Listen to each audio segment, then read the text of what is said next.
Let's make sure we're alive.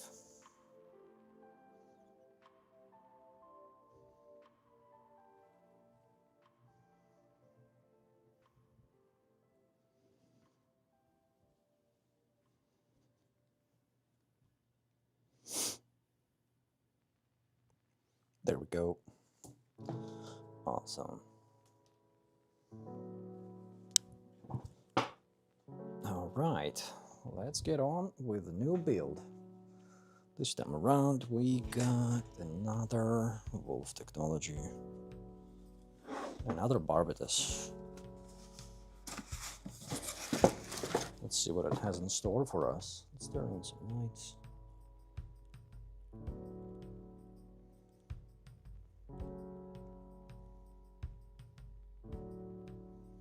Let's turn those lights and let's turn these lights.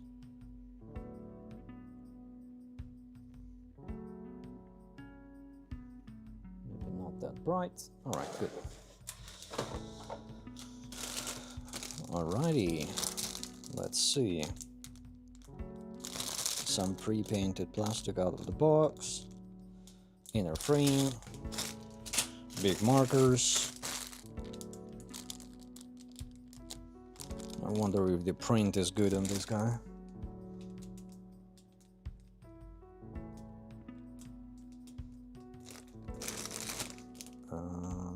Just that. This seems, the gray plastic seems to have some sort of a texture on it. That's interesting. The yellow is a bit dulled down. No plastic type indications. I would imagine it's all ABS. Some black parts for the mace. Also, they seem to have some sort of texture on them. It's a good sign, potentially. Inner frame, blades.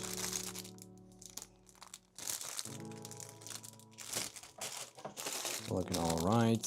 Transparent parts and blue parts. Blue parts are very kind of aquamarine color.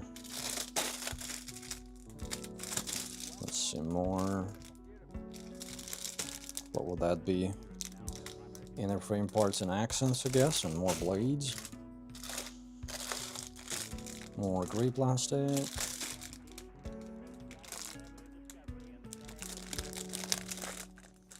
So it seems like it's more of a grayish rather than white armor on this build.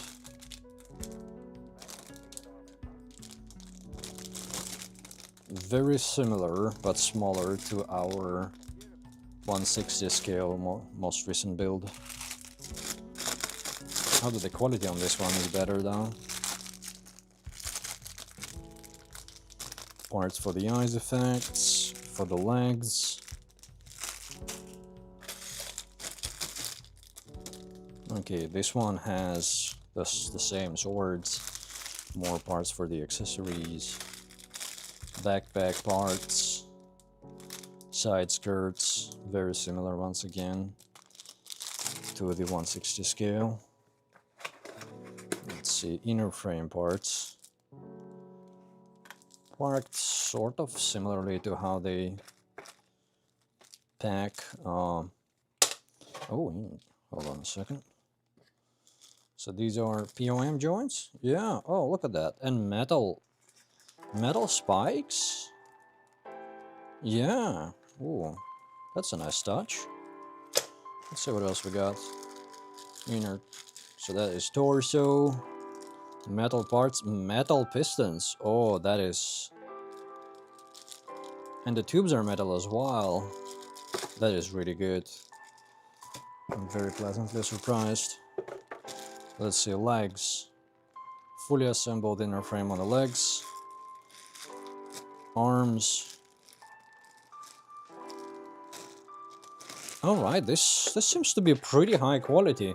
The metal inner parts are like nicely separated in plastic bags in a separate bag, like separate box. And like modern nuclear does with their inner frames. That's pretty high level. Then we have a rather substantial action base, and it's unique. I haven't come across this action base before. Kudos. Oh, we get an articulated action base stand. That is very not common with model kits. It's quite common with action figures. And this is like a billy club, I guess. Like you can do some damage with this thing. We have a wire for the stinger. Not too stiff. Hopefully it will be sufficient, and the wire has some printing on it, so it's a bit generic. We'll see how it looks on the final build. Let's see what else we got here. We have some foil stickers and some water decals. Let's check them out.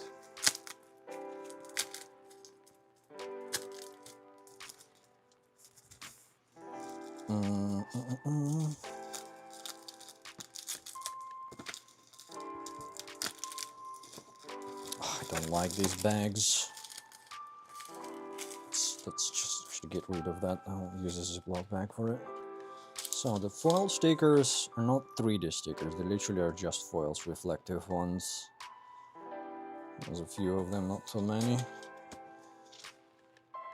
Then the water decals seem to be pretty well printed.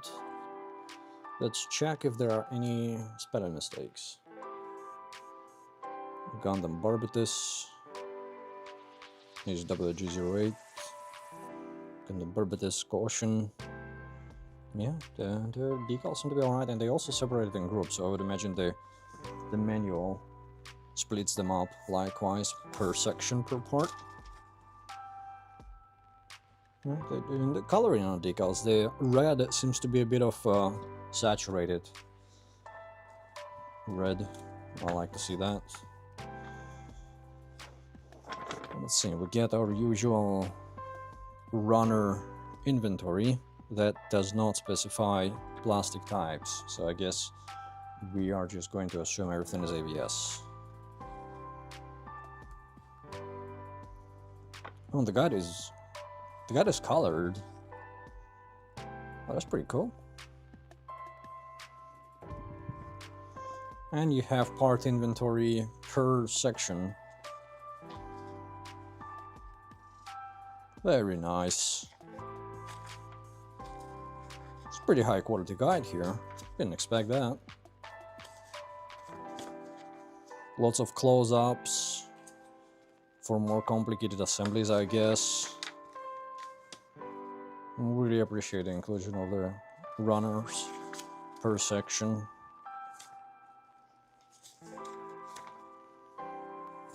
So what else we got here? Backpack and a stinger.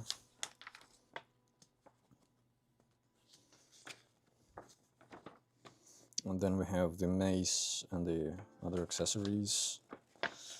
I wonder if the mace... yeah, it uses gray parts, unlike white parts. Alright. Then we have the under forearm slings, then the guns. See what we have in the end. Oh, we have actually claws with effects. And the eye effects. That is pretty nice. That is pretty nice. What else we got here? Action-based configuration options. So they want you to twist it like that? It's a bit odd. I hope it can stand on its own. And we have a pretty in-depth decal guide. So it seems that, like on the torso, you go A, C, C, A, D on the legs, E on the mace, no, that would be the backpack, and the stinger, F for the mace, for the guns. Alright. It's pretty well detailed. So far, pretty good. I did not expect this to be so high level. I don't know what my expectations were. I guess after the Wolf Remains, my expectations were fairly low. I expected you know, a lot of work, a lot of figuring out with the manual and stuff like that. But so far this seems to be pretty high quality, like motor nuclear, if not even higher, in terms of first impressions, of course. So let's get to building and let's see if the parts are actually living up to now my rather high expectations.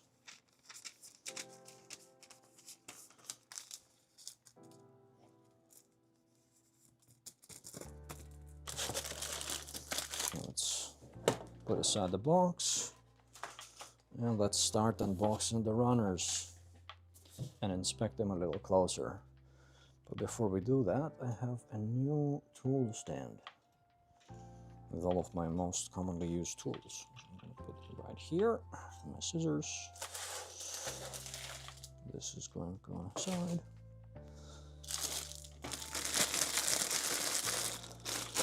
All right, let's get to unboxing.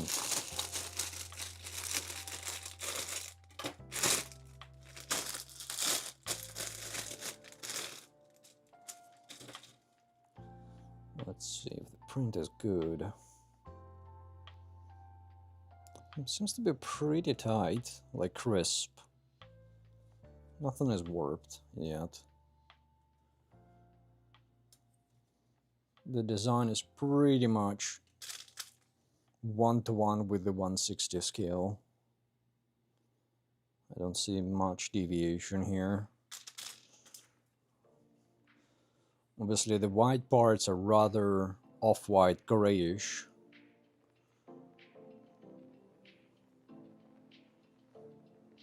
Yeah, even the head side elements are exactly the same. Front cockpit.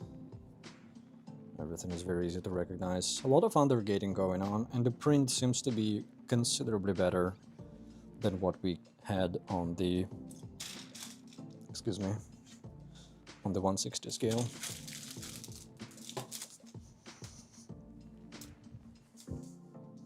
Yeah, so far this seems to be a pretty high quality third-party kit.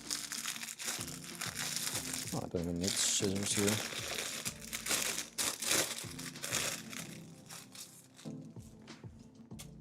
Some effect parts. Well, these don't seem to be super high quality, the effect parts. The color is a bit off. It's like dull blue, aquamarine something. I'm not a super big fan of that. But there's not too many parts with that color, so we'll see what it ends up looking like. This is for the mace. The claws. This is very rubbery. I really like the inclusion of the claw effects.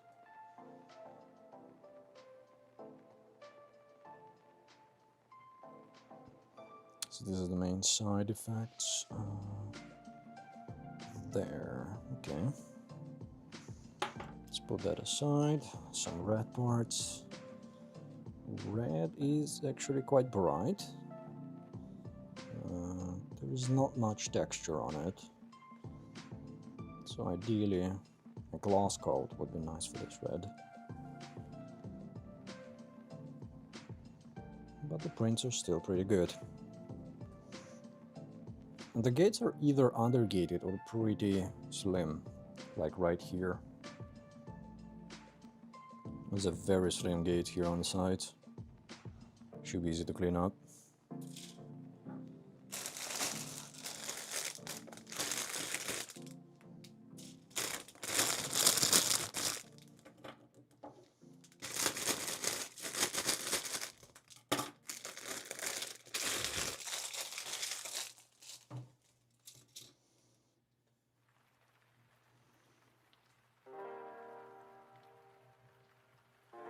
So this is for the blades under the forearms. This is for the sabers, saber hilts.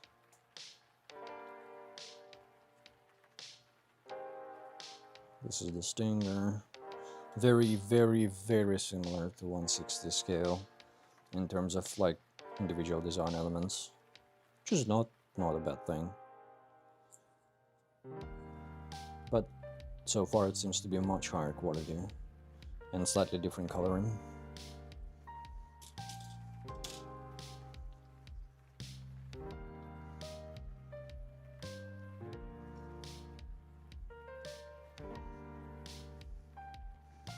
I hope I'll be able to run some LEDs into this bad boy as well. This is for the backpack, I believe. Yeah, this is backpack parts.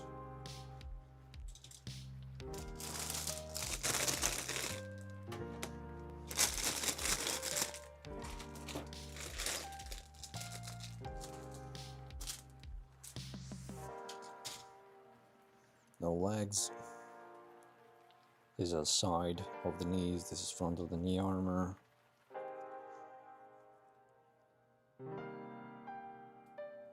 Very good prints. Lots of opportunity for panel lining as well.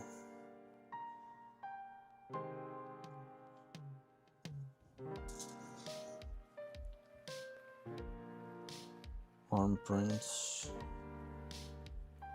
There's a very, very subtle gray texture on top of the plastic. Oh, these protective runner thingies. Good touch. I don't see any printing problems so far.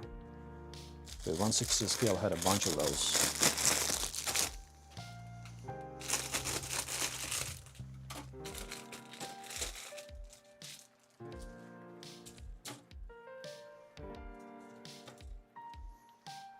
Some more inner parts for the blades.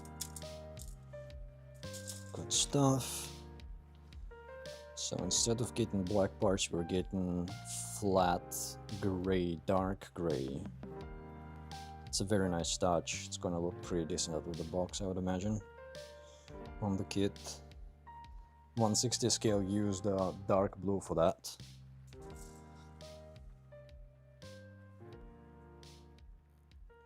Hello, welcome to the stream. Will I be getting the Mecha God Colada? Let me Google what that is, because sometimes the kits are named differently on different sites. Mecha God Colada model kit. Hold on a second.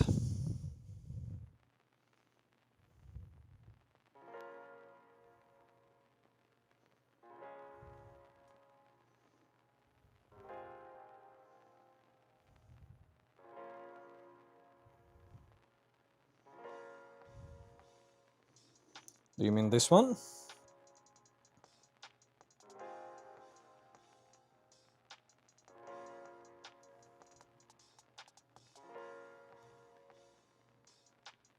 This one. If that's the one you mean, then yes, I have it on pre-order. I have no idea when it will be getting shipped. They say second quarter 2026. I pre-ordered it immediately when Gundam put it up for pre-orders. I really like the design of that kit because it reminds me of 5-star stories kits, but I'm not like good enough of a builder to build actual 5-star story kits.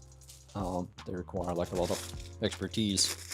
So yeah, definitely getting that one. It seems like a gigantic build. I'm very curious about it.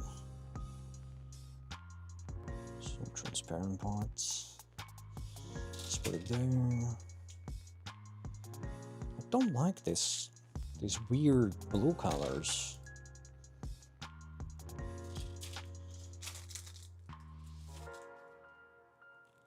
You've heard Q3. Interesting. Yeah, we'll see. It seems like that kit might be good enough for not requiring any, top coating and stuff like that. And if that's the case, then I will leave it until the end of the year. Because during summer, I prefer building kits that I want to top coat.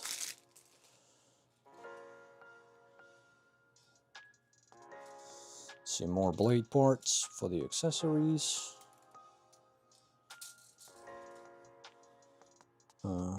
Inner frame for the head. the head seems to be quite spacious on the inside, so I'm hopeful I can run some LEDs into it.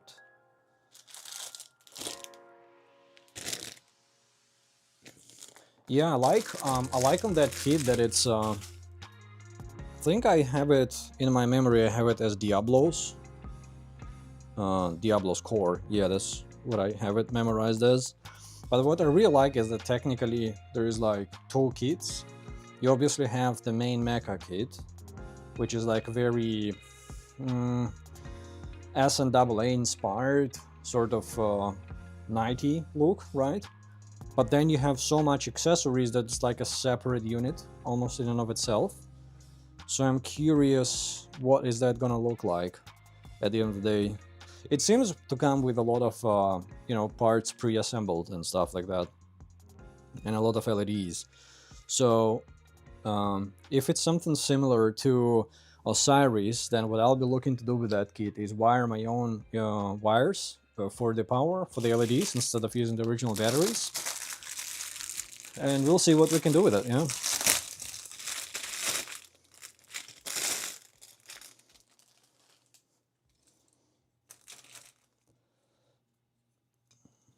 So this is for the action base and more effect parts. Black parts for the accents. Even the mace here is exactly the same design we get with 1/60 scale. Like, they're pretty similar in terms of design. Oops.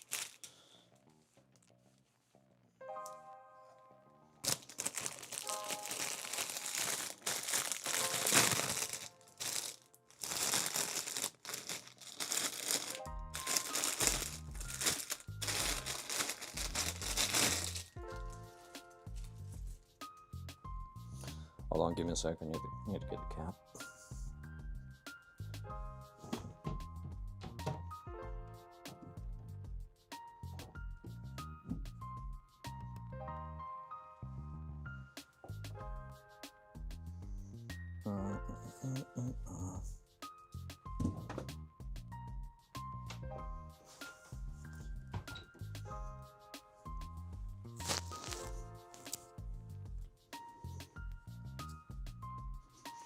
And I'm back.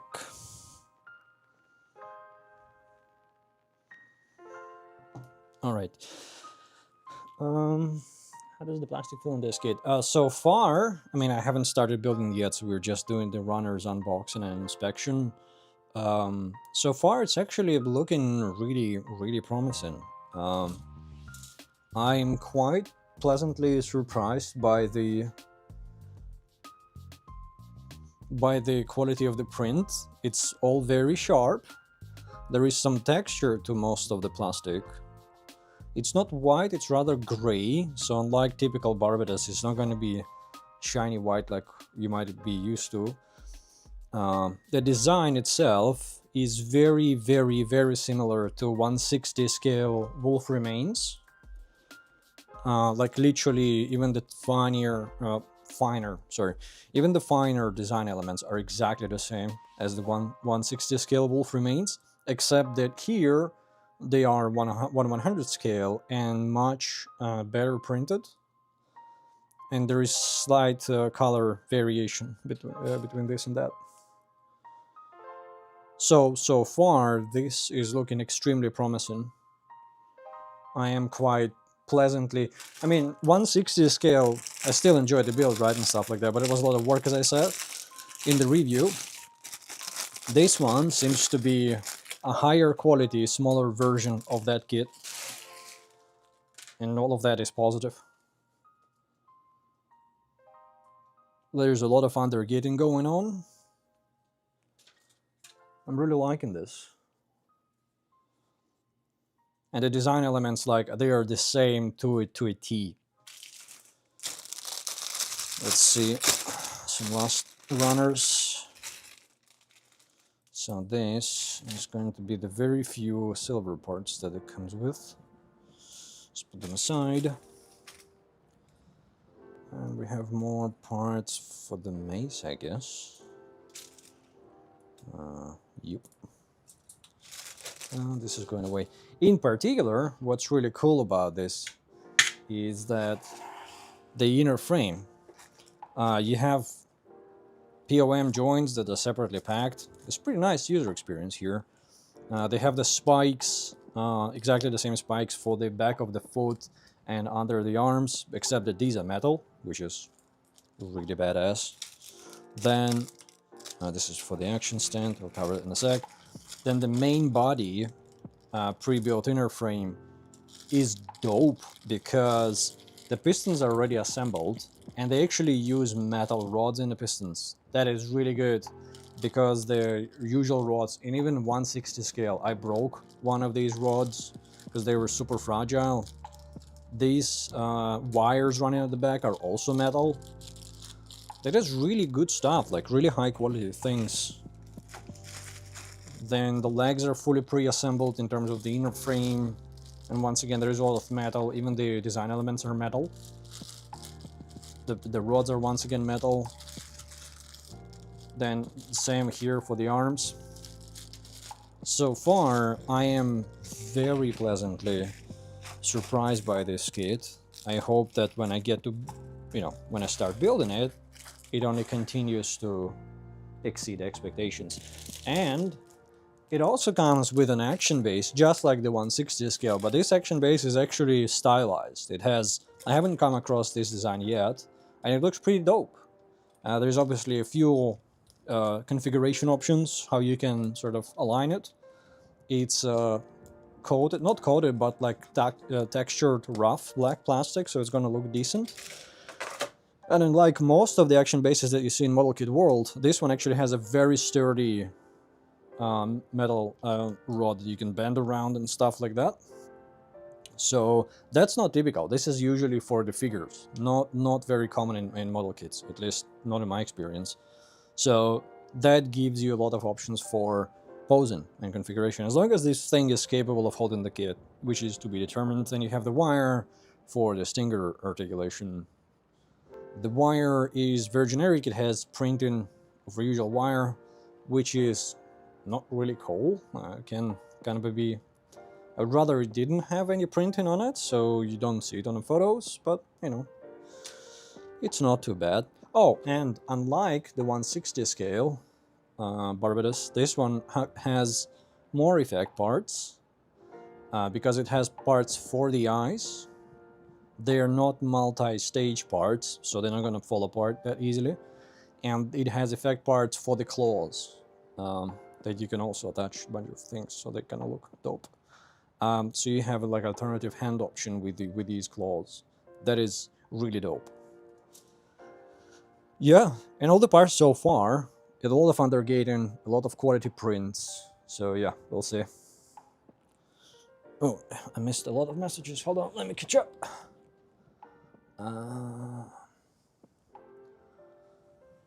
Release 2 kits and one. I've heard someone to buy it solely for the min-mac and not build a giant mobile armor. Actually, for my side, I wanted for the giant mobile armor rather than the main mech. So yeah, how am I doing? I'm doing pretty well. Thank you for joining the stream. How are you? Love to hear. Let's see, about 100 are much more my style. Yeah, man. This seems to be like, if you like the design of the 1/60 scale Barbatos, this is gonna be that, except in a smaller scale and much higher quality. Oh, and I forgot. I showed it earlier in the stream, but this comes with a really nice manual. It doesn't tell you part plastic types, so assume it's all ABS, which is not, unusual for third-party kits. Even in Euro doesn't tell you. But look at this, like every stage has runners indicated that you're gonna need for the stage. It's colored print.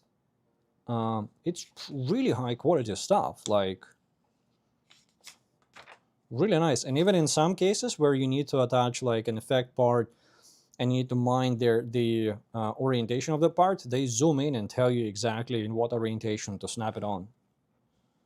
That is nice attention to detail. I definitely did not expect it, especially after building the 1/60 scale that had a bunch of disclaimers when it came to the guide. And then at the very end, we get this, a very detailed decal guide, and the decals are even split into sections. So the decals are split into sections, which hopefully means they'll be fairly easy to manage. But you can see it's A, B, C, D, and so on. And they are also nicely printed. All of them are actually on the indicator, rather than you having to guess what to put where, which with 160 you had to like improvise a bunch. And I did a quick scan through the decals. There is actually no spelling mistakes, which is, you know, something that we encounter fairly often with third-party kits, or just, you know, kits from China. For some reason they like spelling mistakes in their English decals. So yeah, this doesn't have any like weird spelling of Tekadan or Barbatos or Notice or Caution. So far everything seems to be pretty cool. So yeah, I mean, this is a much friendlier user experience so far, right? We haven't started building yet, than the 160 scale. That one was pretty intimidating, pretty frustrating from the beginning. But this doesn't have a cape. This does not have a cape, so, you know. Okay, let me catch up on the messages. I love it when kits have metal parts spread throughout them, kind of like some SNWA. Yep, for sure. The base is huge. You got it right. Seems like they won't all out for this kit so far. Everything is... Yes, I mean, with this kit, yeah, so far it seems pretty cool. Or if you're talking about Diablo's core, that one just looks mad. It's like overkill. I'm very much looking forward to it. What's up? Hey, hello, Goddamn Nut. How are you doing? I've been doing pretty well. Full color manual is always welcomed. Yeah, for sure. Full color manual is always welcome. I mean, it's a nice thing to see. Full color manual, as long as it's accurate and easy to follow. So what I would point out here, from what like I can see right now, is the zoom-ins on some parts, like right here. They zoom in and tell you like this is the orientation you need to put it on in. So I don't really care about color, but I care about clarity, I guess.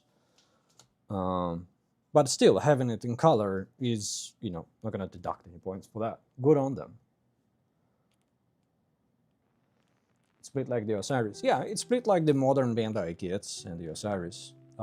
Obviously, Osiris has a full out inner frame that you build, right? This does not. This has a pre-assembled inner frame, which seems to be really high quality, but it is a pre-assembled inner frame nonetheless. Which for some is actually a plus, right?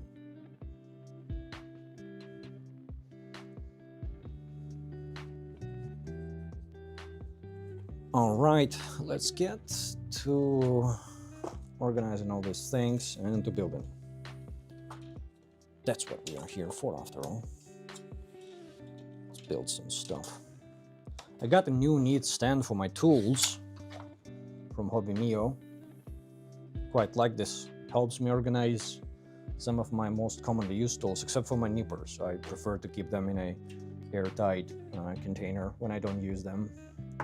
But this is very handy for my like tweezers, some pens, spudgers. I actually got this thing when I was buying the pliers Gundam Nut that you recommended. Where are they? These guys. I received it over yesterday. So I got these guys from AliExpress, and that in the same store they had this on sale. So, you know, might as well. But these guys seem interesting. I like the really wide opening, and you can adjust it with a nut. You know, what kind of pressure you want them, what angle you want them to apply the pressure. So, look forward to using these. And they will add to my other plastic nose pliers. These are a bit finer and in terms of opening and the nose, right? So it's a good addition to my collection.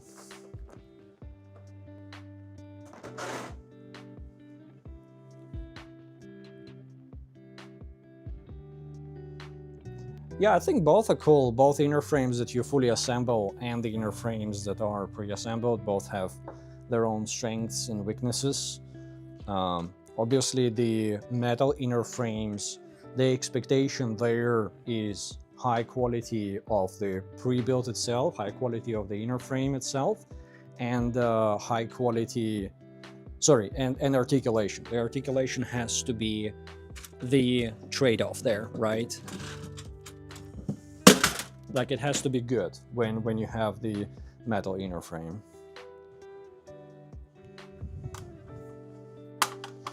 So like Osiris with its absolutely insane inner frame is really cool, and you can articulate it, but you cannot really put it in a lot of poses because it struggles to maintain its own weight. It's fine, you know. Let me unbox some of my runners in dock. I hope that these runners actually gonna fit. And speaking of articulation, I've finished filming the Lubu Modern Nuclear review. There are some really dope poses that thing pulled off for me for the review. Very much look forward to showing it to you guys. That kit is so nice to play with because Lubu is a smaller scale than Molly King. So it was a bit easier to work with. But the inner frame, as per Modern Nuclear, is very high quality, very sturdy, very easy to work with. It's a pretty well designed kit as well. And specifically, Molly King has so many configuration options with its like accessories and the attachments. There's so many options you can configure the two bows, the staff, the like little attachment things that can go into quite a lot of different places. Really enjoyed working with that kit.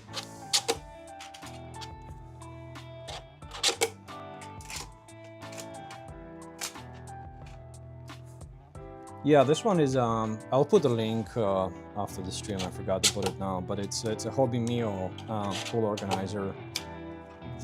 There's a few different versions on AliExpress. There are acrylic ones, black and white, and there is a carbon fiber one.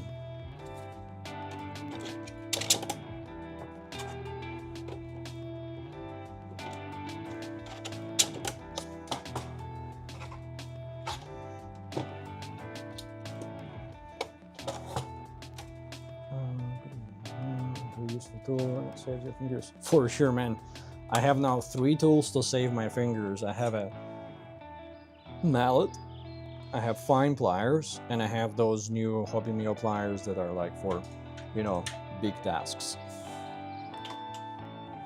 And if I get really pissed off, I can always get a proper hammer from the toolbox.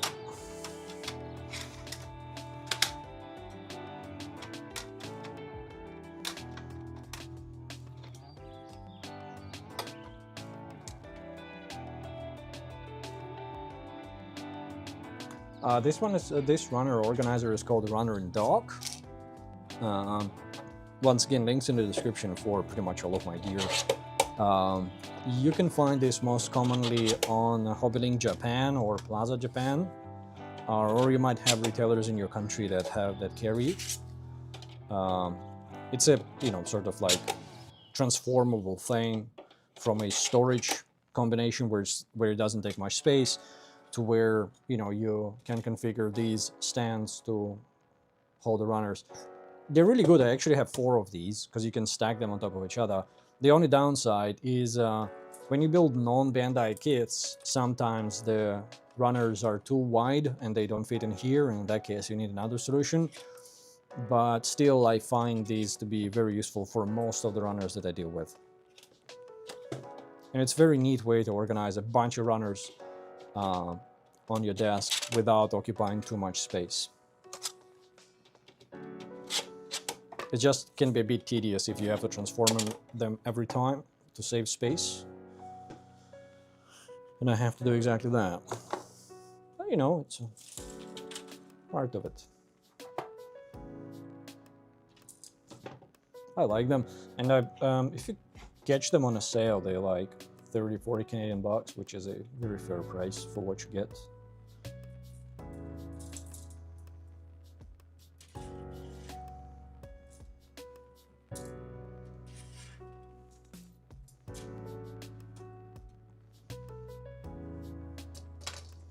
like here, like this runner is too wide to fit in there, so it's gonna have to go on a separate stand. And so is this one. What about this guy? Oh, this one goes in. Nice.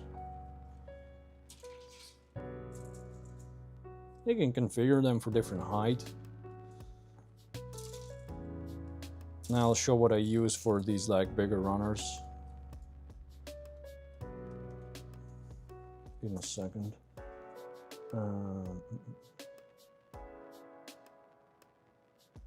Yeah, man, see you later. Thank you for joining.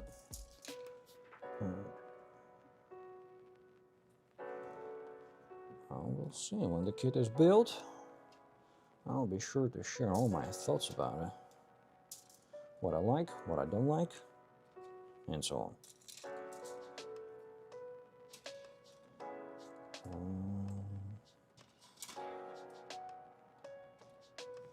Yeah, lots of runners here are just too wide, very too wide for the runner and dog.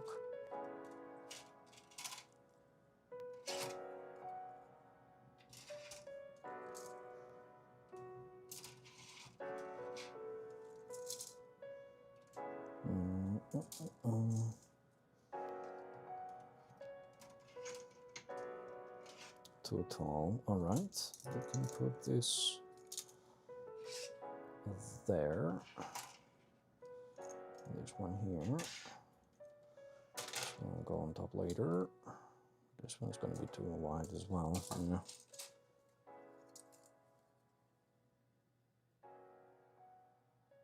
You got that, kid? Oh, nice, man.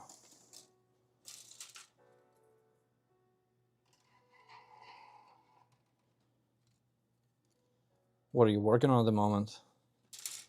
Is I believe last week you were working on the Moroccan front. GM. Yes. What's your current build? So I have a few of these runners. That runner. This. So I think one more runner and dog will be appropriate here, because these guys are gonna have to go on a separate stance.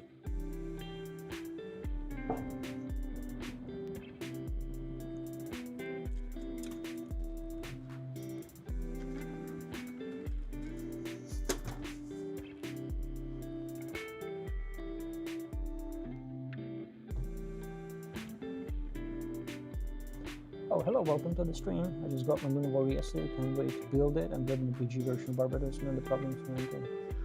Well, lots to unpack there. I have, this is Wolf Tech, yeah. I decided not to go for the Lenovo. I definitely no plan on building both. So far, this Wolf Tech is exactly like the 160 scale Barbatos, which I've built a month ago. There's a full review of it. And a build time lapse, lots to say about that kit. But yeah, that kit was a ride, a challenge, required a lot of patience and a lot of work to make it look decent. This kit, so far, I haven't started building it yet, but we've inspected the runners in detail, is a much higher quality version of the 160 scale Wolf Remains. It's exactly the same design for the most part, like even down to minute details. It's exactly the same as the 160, except much better print, a lot more undergated and slightly different coloring, and a considerably better inner frame as well. The pistons in this kit actually are pre-assembled, like you can see right here. This kit has pre-assembled pistons and they use metal rods, which is phenomenal. It means that they are not going to be easy to break. And you can see that, you know, all of the pistons are metal. So I'm very much surprised by this kit in a good way.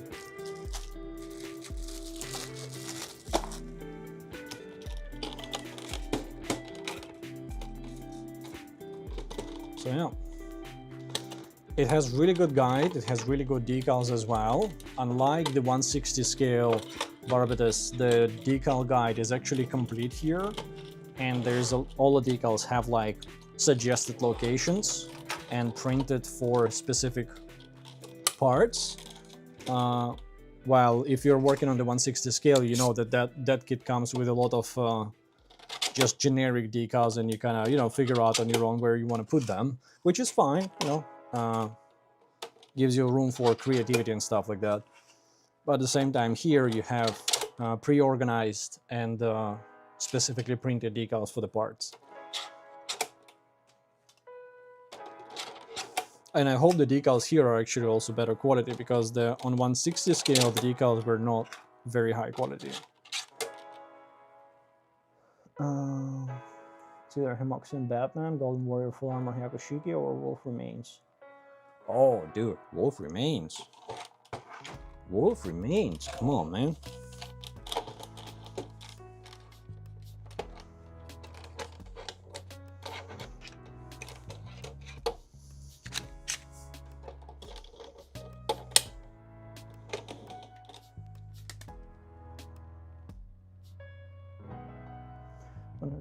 Use the video for reference. Thank you. Oh, you're very welcome. I'm really glad that you found them useful and helpful.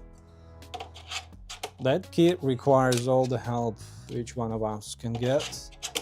But hey, once you've built it, it's such a rewarding experience though. Like, I have it posed on my shelf in the living room, and it's just such a nice looking kit with a cape. Yeah, very nice kit. But this seems to be a more user-friendly version of the same kit, so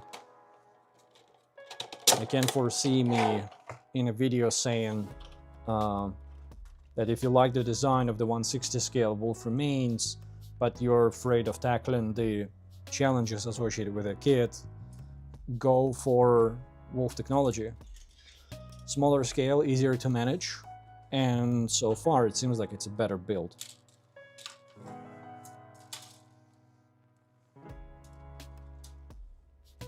I'm glad I'm gonna have both. There's no such thing as too much Barbatos.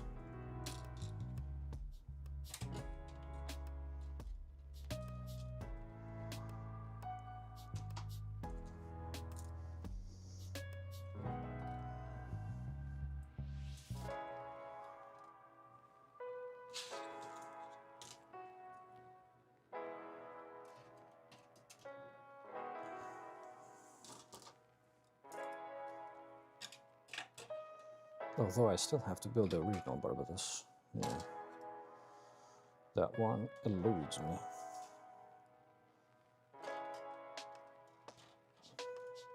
Okay, these couple of small things need to go on top.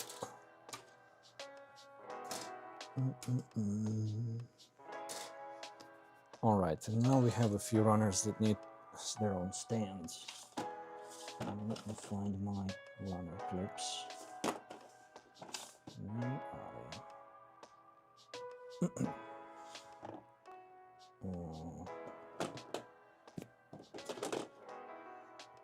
think I reorganized them recently, so I could have put them here. Oh yeah, I have a special container for them. Yes. This. A perfect fit DSPA box for runner clips. Look at that. Nice. We have these nubbins. Like that.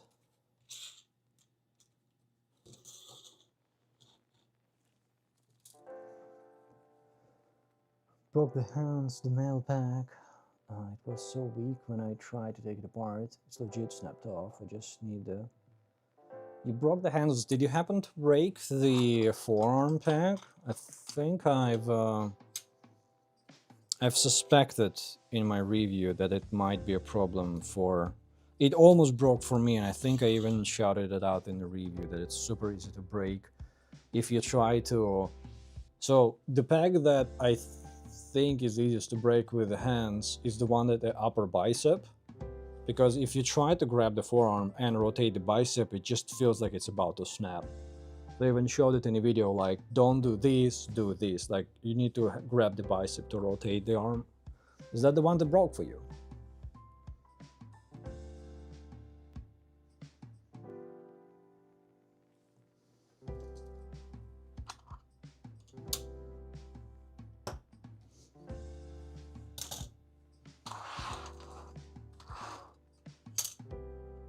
You got so many Barbatos skills. It's like, oh, you can have a Barbatos army. There's no such thing as too many Barbatos. Or too much Barbatos. Not sure what would be the grammatically correct way of saying that. It feels like the year of Barbatos with how many kits we got for Barbatos. And I have my... I actually just got a notification from Gundam that my Farmer's Creation new Gundam is on the way. So I am very much looking forward to building that to rival Year of Barbatos with a little bit of new Gundam.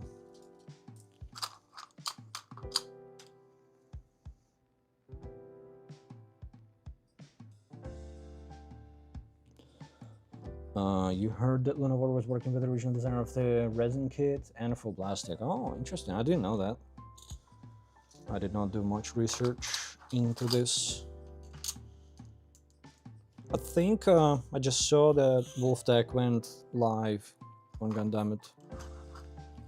Yeah, it was the first one that I believe went live, so I just pre-ordered that, and when I saw Luna War dropping, it looked like exactly the same thing, and I was like, well, I don't need two of these.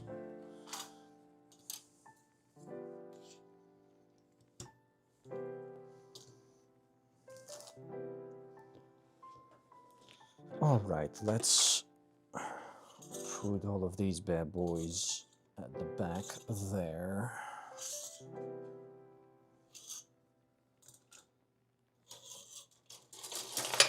That's the downside of these stands.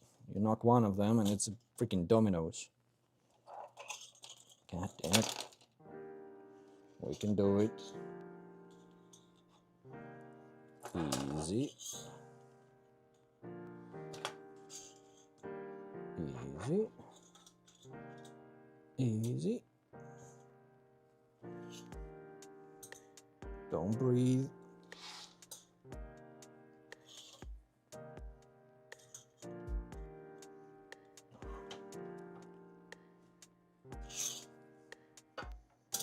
Almost there. Now these guys can stay on the side there. All right. Inner frame there. This one there. These are going to go to the side for now. All right, let's see. Where do we start? We want us to start with the head, and the chest unit. Might as well see if I can run the LEDs into the head. S3, is that going to be this transparent part? Yes. Okay, so the eyes are transparent, so there is a chance. I wonder if we have enough room, though.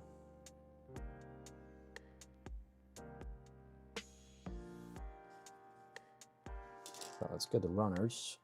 So we need F. Where is runner F? Runner F. This is runner F. Runner B. Careful, careful. Ooh, got it. Ooh, got it. S, got that. Got T there, and W.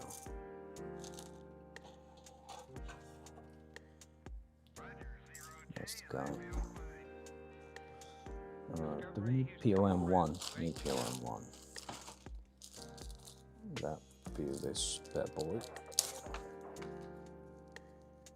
And of course I managed to cut off them. Actually, I'm gonna probably take all of them out. Yeah, stay there. Have a little.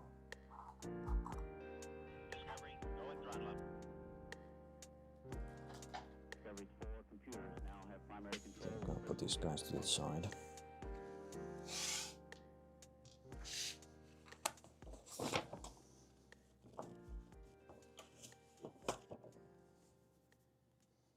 We get my nippers.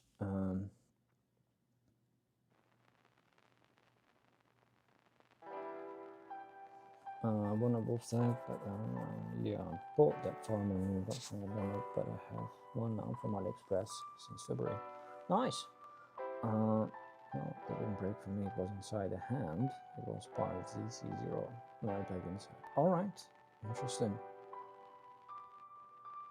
Oh, so that would be the wrist then. That one. Yeah, that can be. I don't remember if it was flimsy. Oh, that's unfortunate.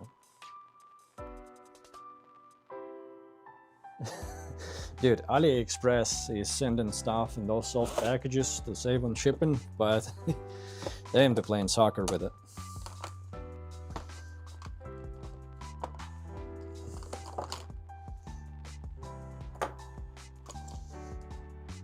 I have a thing coming on AliExpress for my music, and I hope that it arrives well. I bought my camera slider on AliExpress, and that was like $1,000. I was a bit sauced out buying something that expensive on Ali, but they actually packed it extremely well, and it arrived without any damage whatsoever. Like, it didn't even look like they played football with my box.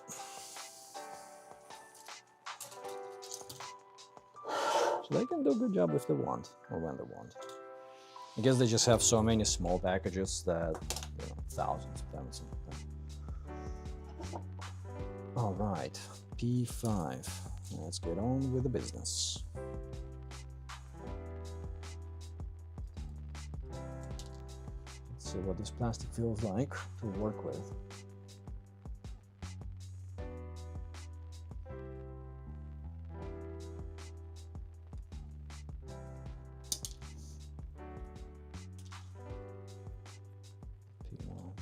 This W14. Oh, we have two V-fins. How are they different? Well, this one is damaged out of the box. I guess that's how they're different. Let's cut them off both.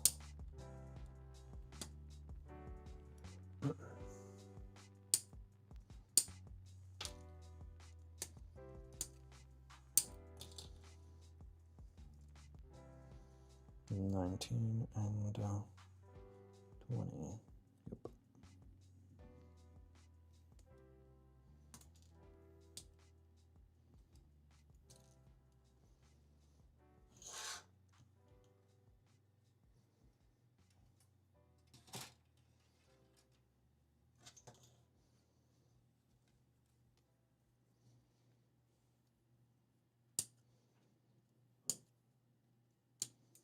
Big red chin.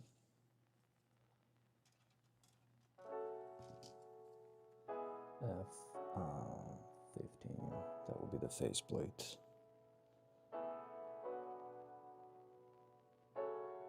Oh, look at that. They cheated. This faceplate doesn't have slits. It has grooves. But at least they are printed well. Yeah, they're actually printed well. Pretty deep. Yeah, my 1160 didn't have one of the slits. Had to carve it out. F3.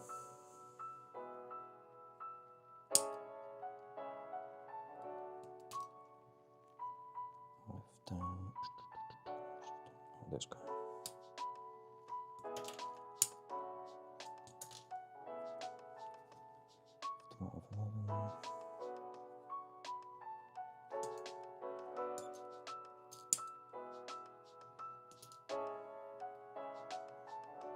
F7 will be the top part.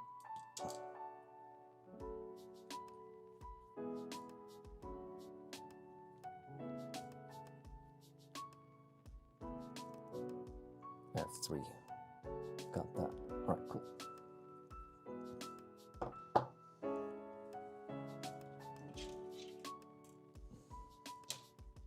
And for S, it's only S3.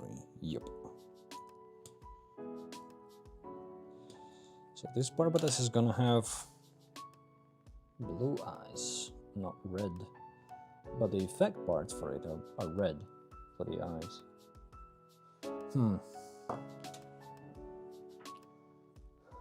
Gotta ask you, do you think that long home Fukuoka new model will eventually come out, or do you think it could be another pre-order scam? I didn't even know there was another. You told me about the other one, the new Gundam thing pre-order that ended up being a scam, and I reached out to Gundam it, and they refunded me for that one. I have not heard about this other one. To me, it's like with any third-party pre-orders, be that model kits or figures,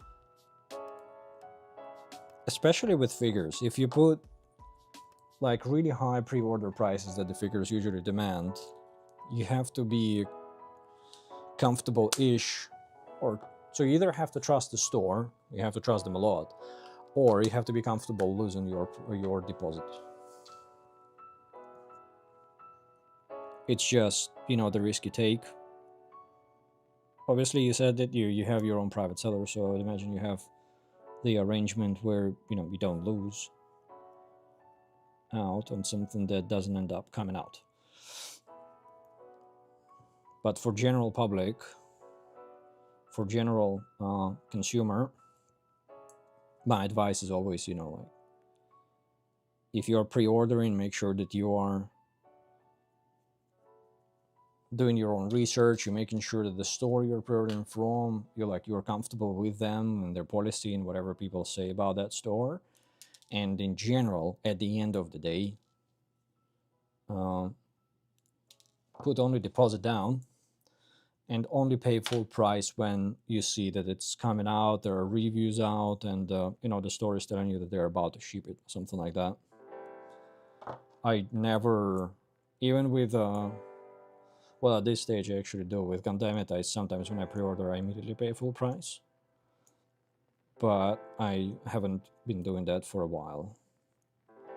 And if I pre-order elsewhere, not on Gundam it, I never pay full price ahead of time. I wait until the very last second.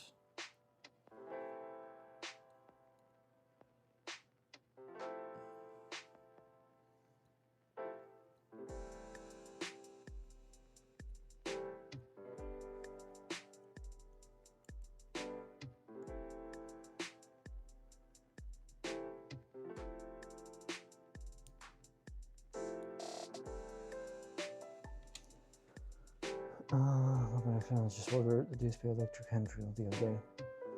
Oh, dude, I love AliExpress. They have a sale going on right now, but it's like the more you spend, the more you save. So I bought that piece of audio equipment, and I saved like over $200 on what it usually costs. Love it.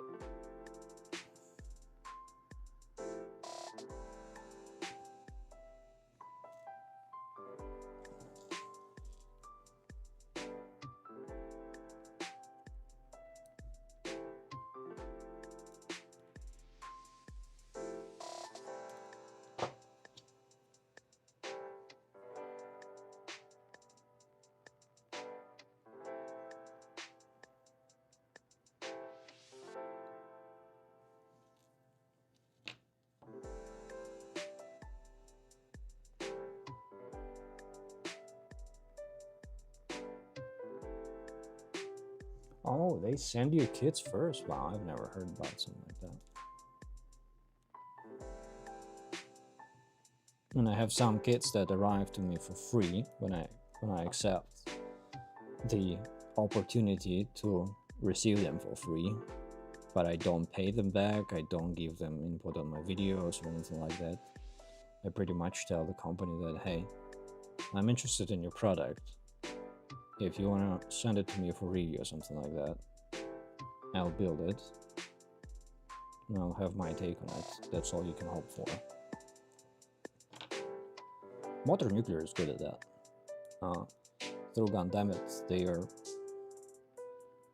seem to be open to sending me a lot of stuff, which I appreciate. Hope I get that new kit that they've announced that looks like a Mecha Grunt. Very excited about that thing.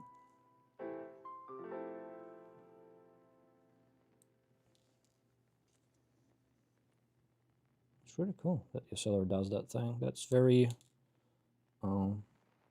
very consumer friendly, I would say. Although they have to obviously trust you to do that. What if they send you the kit and you don't pay? I only once used like a seller, like a trader, not through AliExpress, and not through Gundam from China. And they're quite active on Facebook. I got my Sky Defender from them because it was really hyped at the time. I didn't yet have a relationship with Gundam yet, so I was like, I really need to find a way to get Sky Defender quick, so I can, you know, try to capitalize on the hype and build it on the channel early-ish. And I did, but I paid for it through the roof. They were very happy to sell me one, but at a premium, and the shipping was very expensive because they effectively were just sending it through FedEx to me.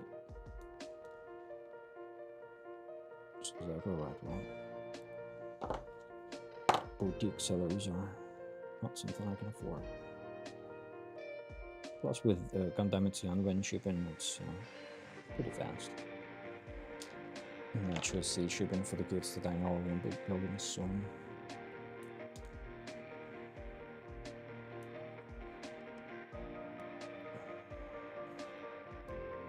Carefully clear that out.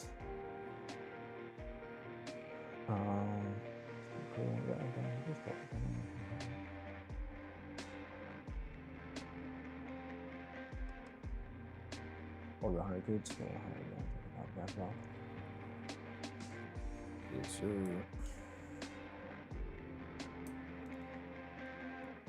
You buying any figures from them?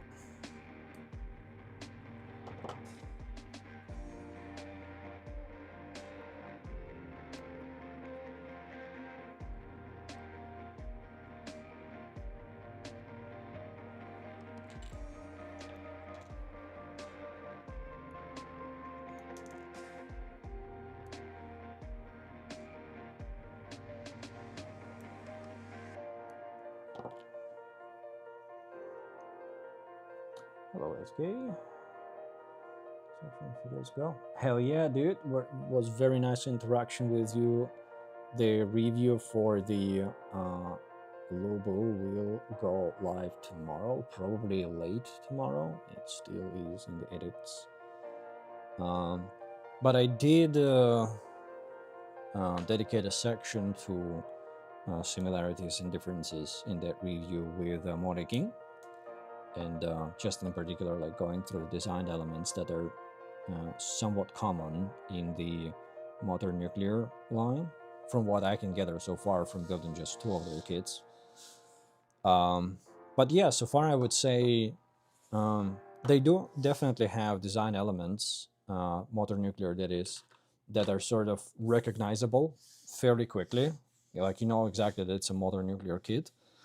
But through subtle variation on the effect parts, the coloring of the plastic, and the scale, because Lubo is different scale from King, it actually feels like a different kit. It feels like the same lore, the same sort of universe, but a different kit pretty much entirely.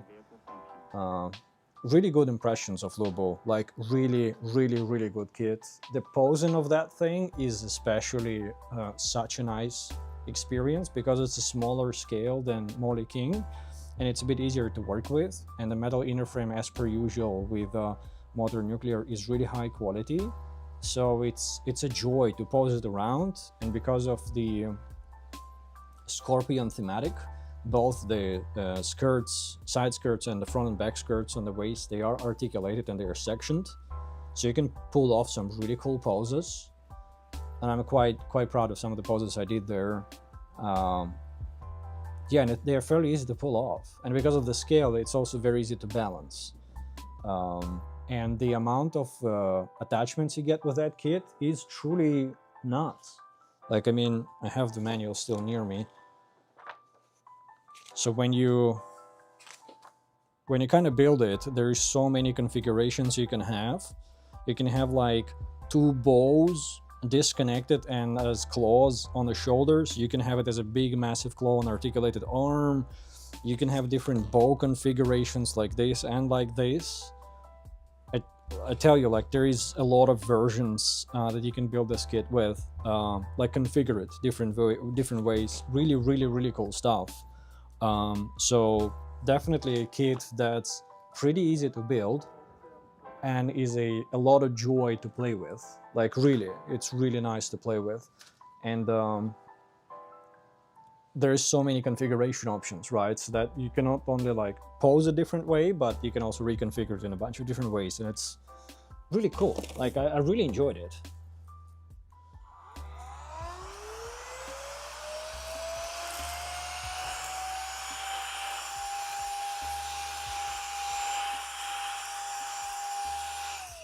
I think I ended up doing like 4 or 5 poses for my review, but to be honest, if I had more time, like if this was my full-time gig, I would have been easy to do like 10 poses, or like, you know, 10 poses / different configurations. It's just really easy to work with, and it's kind of inviting you to keep playing with it, which is always a very nice thing in a kit.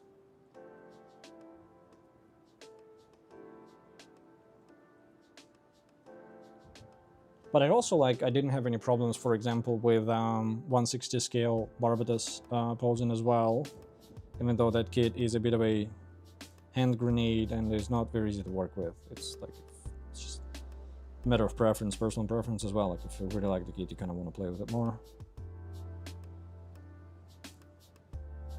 But this one looks dope and is easy to work with, so good combo. Motor Nuclear lives up to the expectations. So here's a little spoiler on the review, I guess.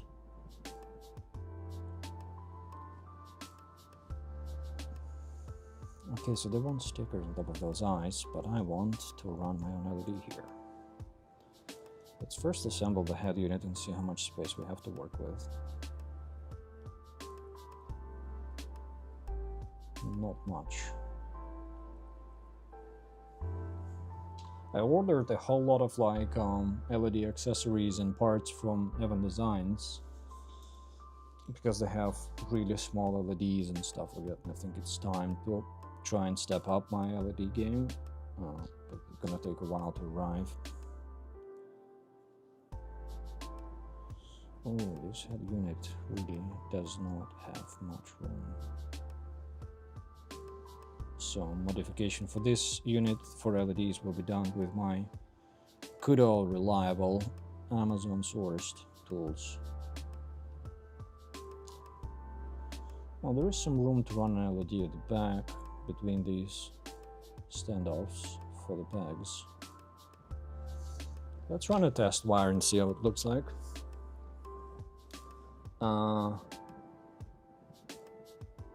Those are more how run by key. You build the MGSD Barbatos. Yeah, if you mean the MGSD Bandai Barbatos, then yes, I've built that one. But I haven't built a third-party MGSD Barbatos. I haven't built any third-party MGSD yet. I only have MGSD EXS. So my plan is to build that during the summer along with the master grade EXS from Bandai. Like a, you know, double trouble build. You bought a few figures, Bolt Sean. Nice. But that's what usually drives the, you know, customer appreciation. Figures are quite expensive. Cool. One of my favorite parts more here is the lack of decals. Yeah, it's both good and bad. I really I appreciate building modern nuclear kit because I know it will be straightforward build. I won't need to pen align it. I won't need to decal it, so it will save me a bunch of time. And I will still, at the end of the day, have a really, really cool kit. Like, it's not gonna look worse because I don't pen align it or decal it.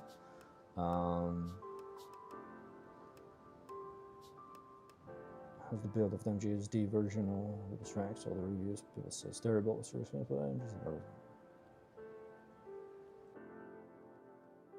Oh damn, dude! Sounds like it's a handful.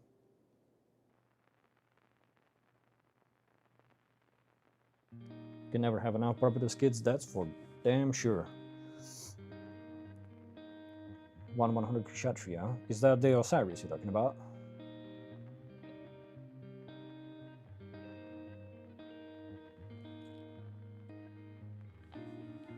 Oh, you just finished EXS, MG, and MGSD. Nice, dude. How did that go? That's my plan for summer. I'm waiting for better weather to do that because I need to top coat the EXS MG. MGSD might still be good, but I know that MG EXX needs a lot of love to look good. This is gonna be green. Let's see.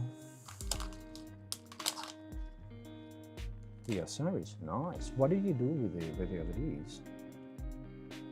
On the base. I know that the base for the Osiris is like very detailed. It has a lot of sort of small details to give you immersion experience. But I wonder what did you end up doing with it?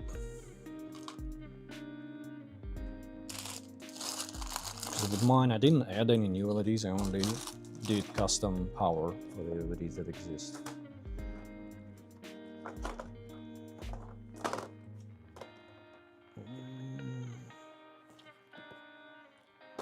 Hold on a minute. Where's my? Oh, there it is. Thought I lost my LED thingies.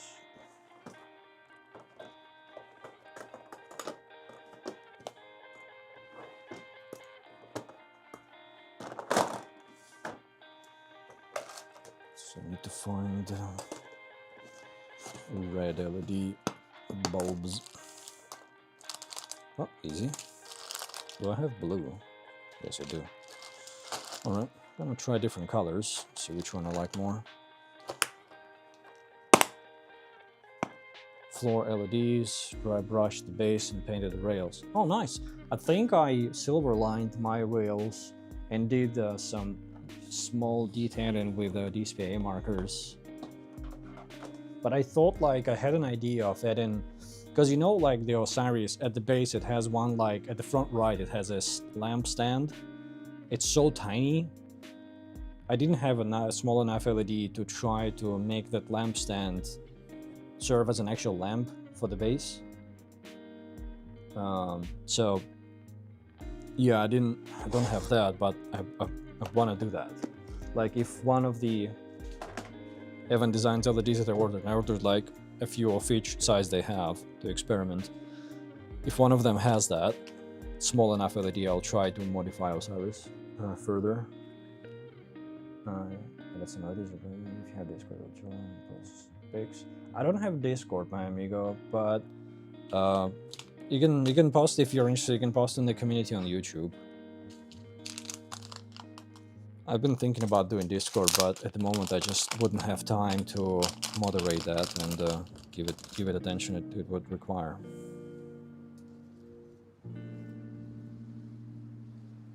But I've seen some I believe Ken Booze posted one of their recent builds in the community page on my YouTube, so if you want to share, feel free to use that. I will probably create Discord at some point, but not yet, because I don't want to like half-ass it. I wanna, if I do it, I want to do it right.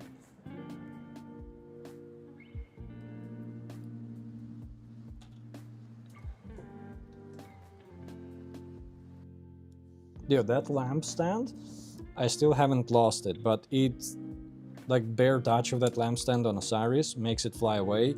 And I remember during the filming of the review, so many times it just flew away from a barest touch. Such an annoying part. There we go. Low power mode.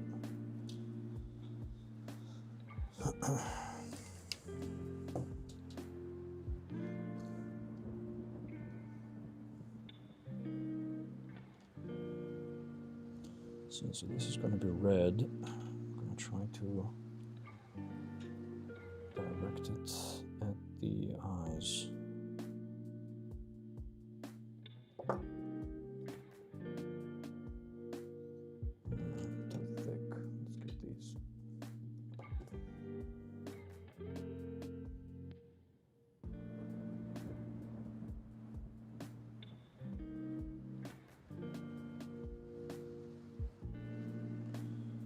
It's weird because the transparent part is bluish, but the effect parts for the eyes are red, and the eyes on the Barbatos are usually red. Bit of a weird choice.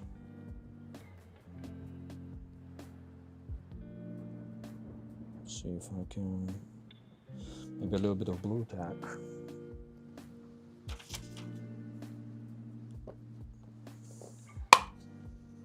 Let's get some blue tack. See if we can fix it in place. These tweezers. These guys can go back in.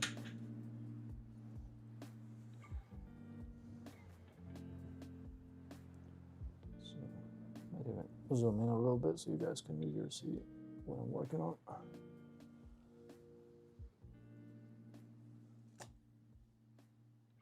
Like that.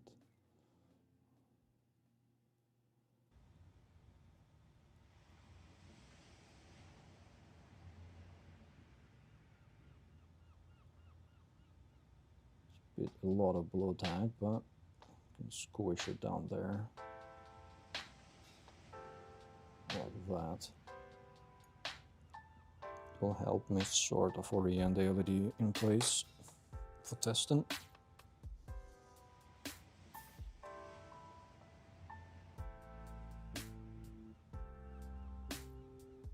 Oh, thanks. I'll check it out after the stream, dude.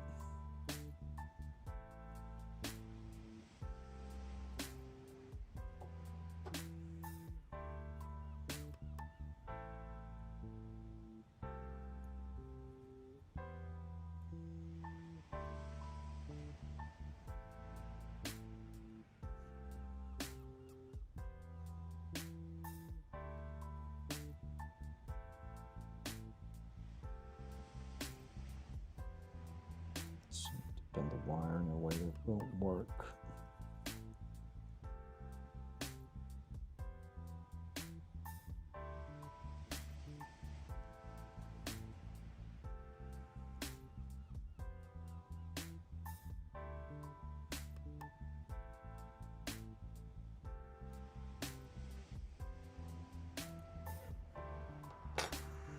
Okay, let's see if we can close it in.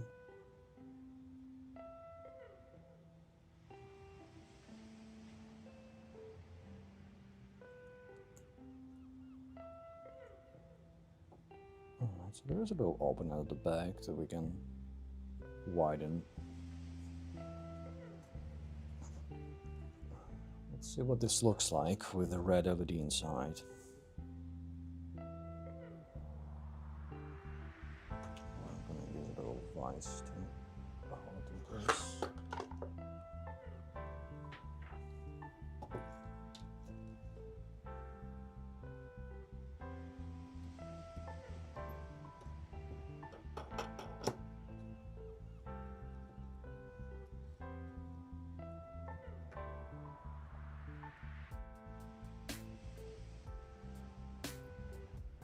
How do I pan my camera around? I use a camera slider. It's like a dedicated filming device that you rig to a heavy-duty tripod, and you program the different angles and positions of the slider, and then it very slowly goes through the motions and you speed up the footage in post. Okay, this is very, very subtle effect there. We might need a stronger LED. So it doesn't really bust through the blue color. The bigger LED.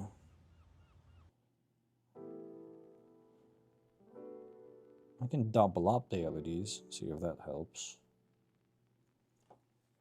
Let's see.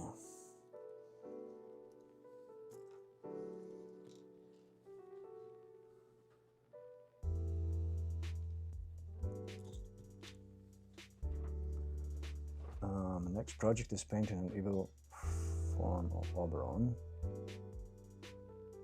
Here is kind of one of the, but I got a video.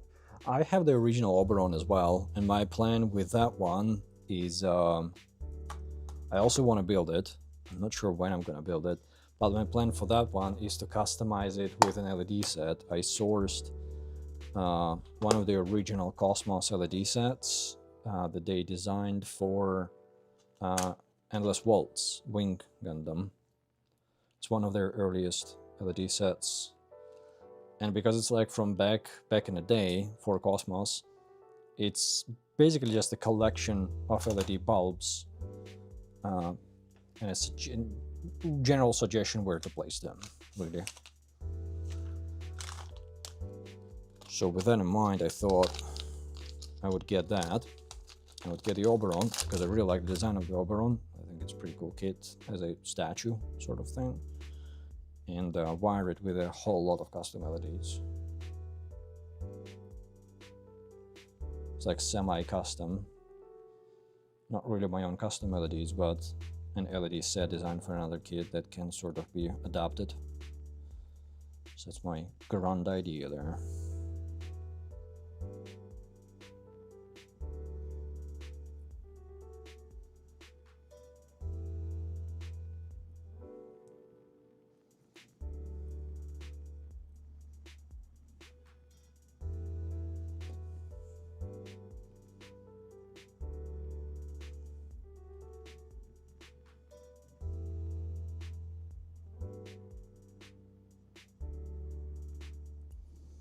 Okay, now we have 2 LEDs there. Let's see if it improves the situation.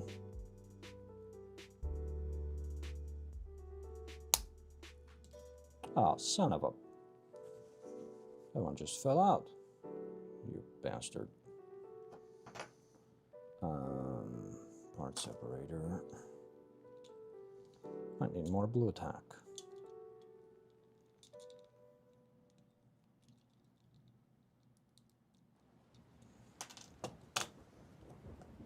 Blue tack to the rescue.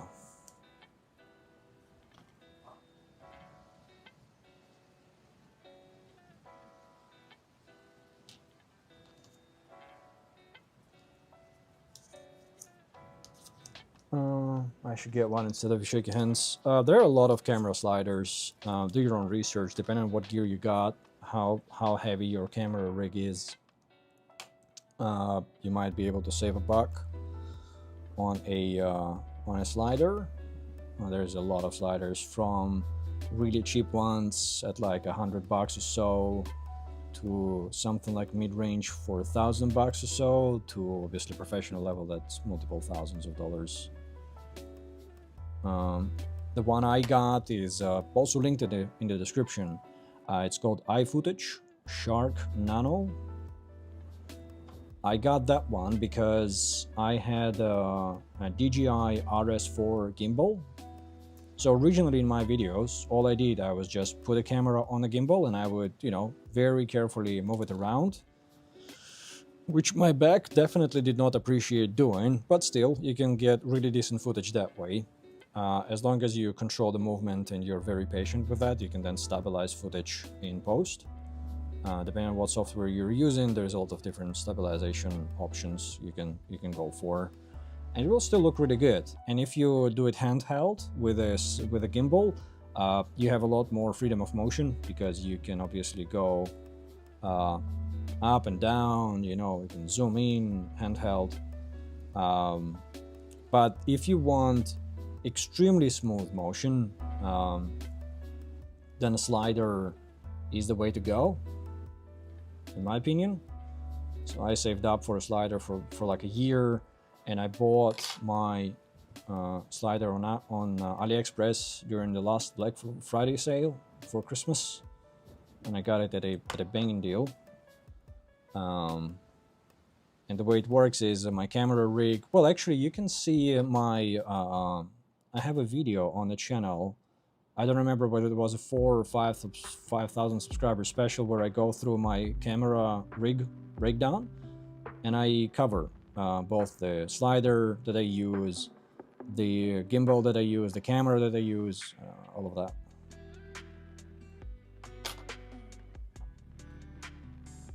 But yeah, slider is pretty nice. I like sliders.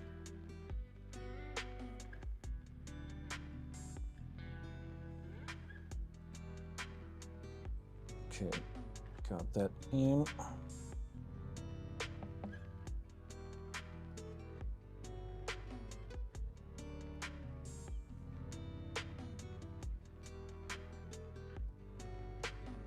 Okay.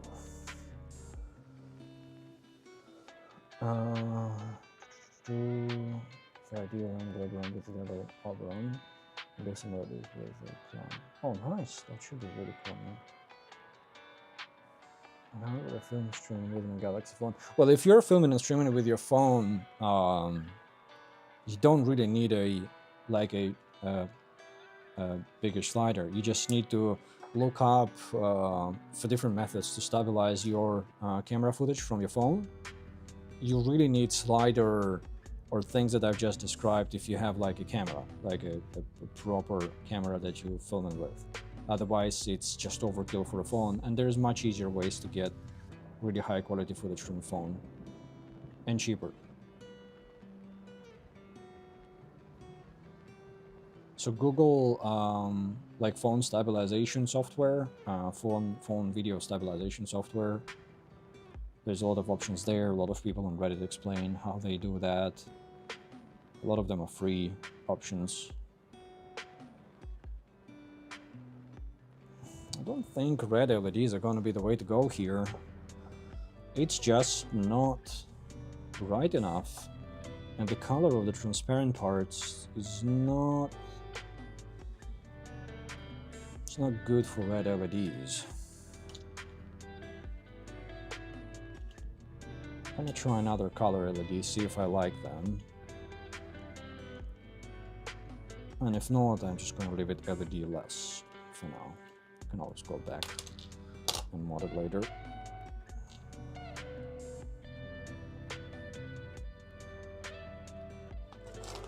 AliExpress is underrated, gotten so many good deals in there. It's a month to get. Yeah, I don't usually buy... well, I buy premium Bandai kits on AliExpress somewhat frequently, because just buying premium Bandai in Canada is always a robbery. They're extremely expensive, premium Bandai kits in Canada, because we don't have premium Bandai. So whenever I can snag a deal and I can afford to lose that money, I buy a kit on AliExpress now and then. But for the most part, I use AliExpress for, you know, tools, doodads, things like that. For my third-party kits, my trusted supplier is goddammit. Haven't let me down yet.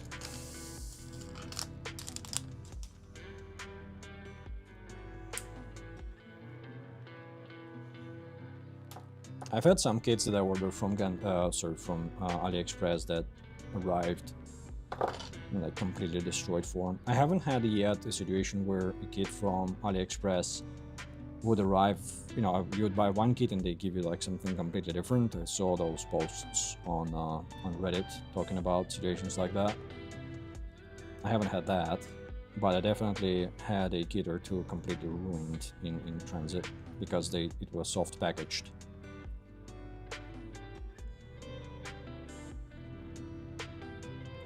But in those cases, I actually got my money back and threw out the kit.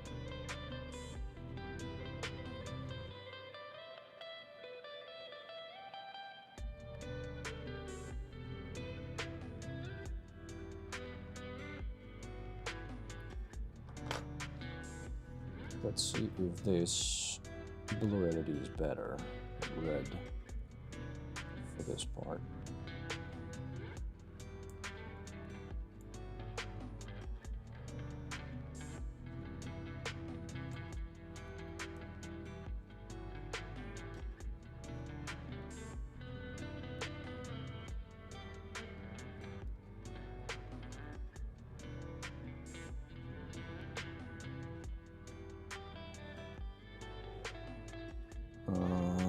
Let's power it up. Oh, look, that's a different story here. Look at that. The blue LED looks fabulous. God damn. Look at that bad boy. Although blue eyes for Barbatos was a bit weird. But I mean, who am I to judge? Gunplay is freedom after all. Let's try green before we move on.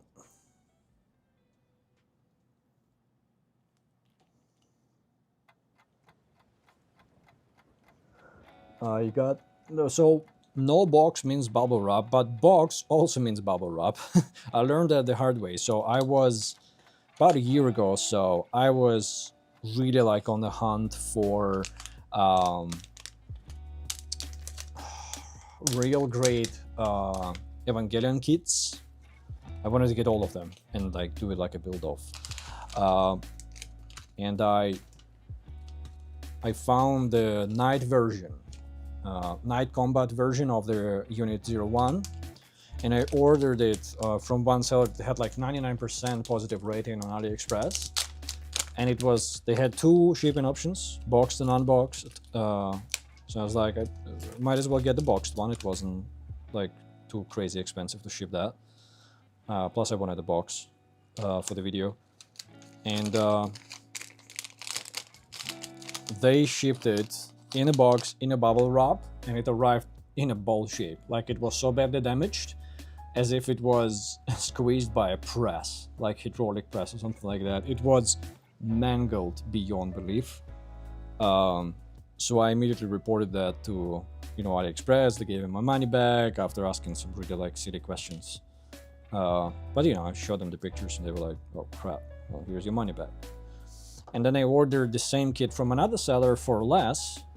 And I chose no box, and what they did is that they still put it in they still use the box, they put it in a bubble wrap, but by some sheer luck that package was not squeezed by hydraulic press, and but still a bit mangled. But yeah, so after a second attempt I got my night combat version, Unit 01. And I still have to do that build off. I've been saving it for one of like Christmas time builds, because now I believe I have all real great Evangelion kits, and I also have a lot of like accessories for them, model kit accessories like arming tree, crucifix for one of the kits, a lot of extra accessories like weapons. AliExpress had a lot on offer for add-ons for Evangelion real great kits, and I also got the expansion sets from Bandai for that. Oh, I think green looks fairly decent. Yeah, green is not too bad for a Gundam color. Yeah, we're going with a green LED. Look at that, looks pretty decent. I like this. I would have preferred red, but these parts are not the right color to be red LED powered. Green looks fine. Has a little tint of blue, but green is alright. It's gonna be a good guy for once.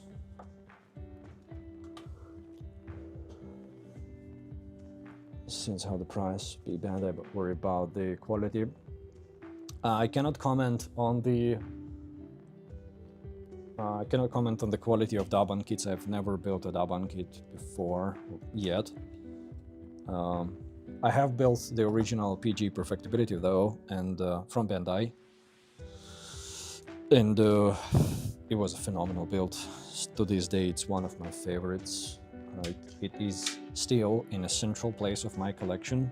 I thought that the PGU New Gundam would replace it, or before that PGU RX-72, or before that PG Exia, but none of them have the presence of the Great Perfectibility Unicorn with all of its fabulousness in Unchained mode, and I got a Cosmos LED set for it. RGB version. Dude, that kit is just phenomenal. Especially in Unchained mode. Oh, dude, but the build of it was quite it involved journey, let's put it that way. It's a lot. And hundreds of decals. Hundreds and hundreds of decals. And don't make the same mistake I did. Don't use the original Bandai decals for that one, because they are pretty shit. The PGU new decals are really good, actually. So Bandai stepped up their water decal game. But on the PG perfectibility, at least on the print that I got a few years ago, it was so bad. Those decals were so shit. They required like minutes of soaking to start sliding off the paper. They needed a lot of Mr. Mark Setter to stay in place, like a lot. But gladly, like unicorns have a lot of aftermarket decals from a lot of different brands, a lot of different variations, hollow ones from Delphi, blue ones, red ones, you name it. There's a lot of choice there.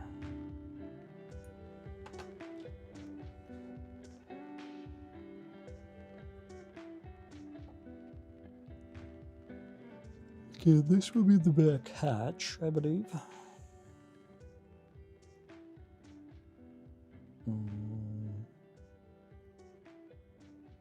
Oh, this is the back hatch, so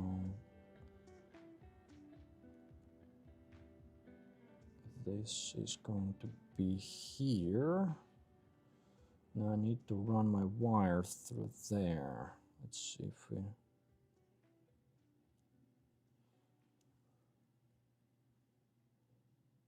Sorry for my yawning. I'm on my new medication that's been kicking my ass a little bit. Okay, so there is a little channel, like a tiny channel for the wire to run through. I think we can make it work. Top grail. Yeah, PG was my first top grail. Perfectibility was my first top grail, and I was so glad that I found it. I was very fortunate to find it from a seller on eBay from Japan at an unusually low price, and basically I got the bundle Divine Expansion set and the PG Perfectibility at a like extremely good price.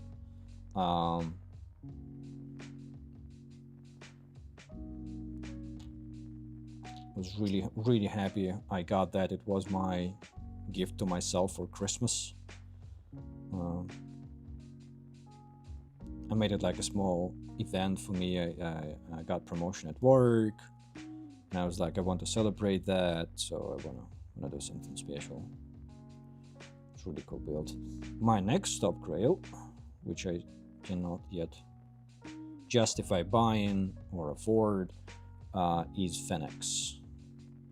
I really want to have Unicorn Phoenix narrative version, also with LED set from Cosmos, also RGB LED set.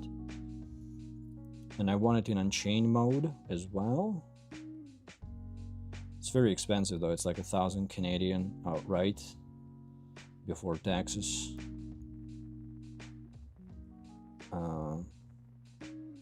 And with decals and LEDs, it will be running into like $1,200–1,300 area.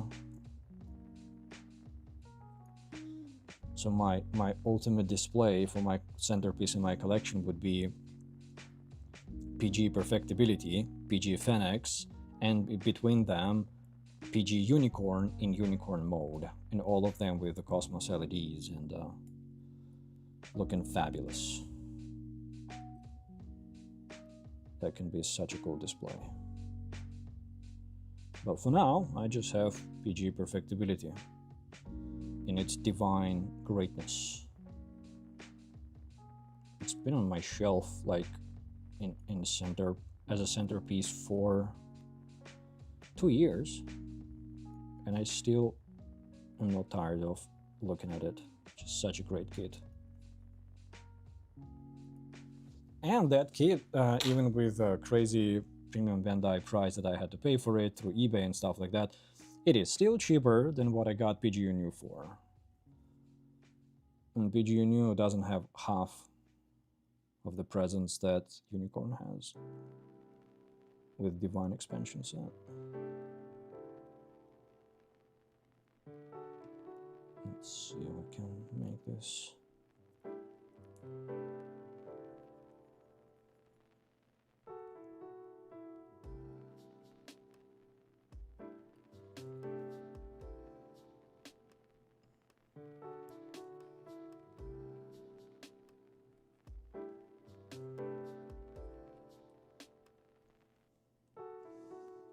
bending this wire is a bit annoying, but it needs to be done.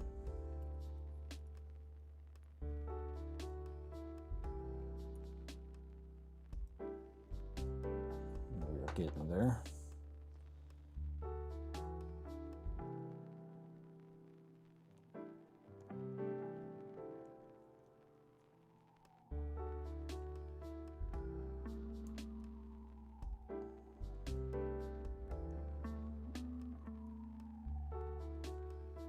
Okay, so there's a little channel that's almost designed for you to run the wire through, like that.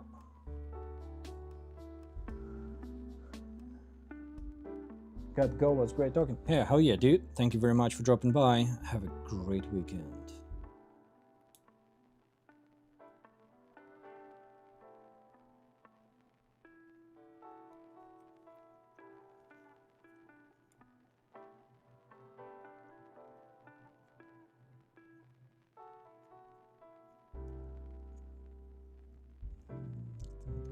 Slow it down to that.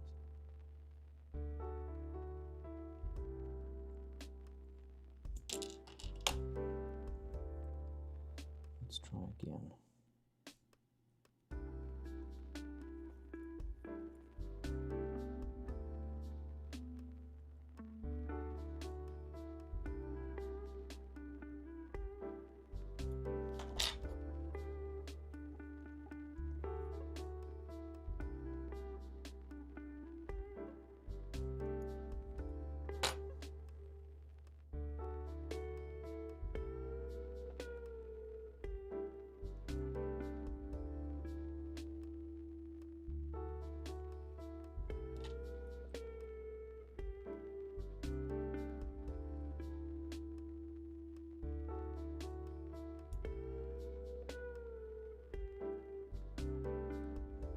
Channel is a little too small for the wire. Maybe not. I can persuade it there. Yeah.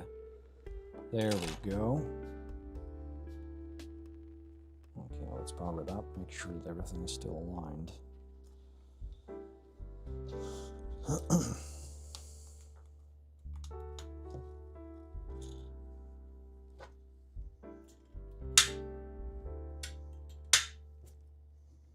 put this back.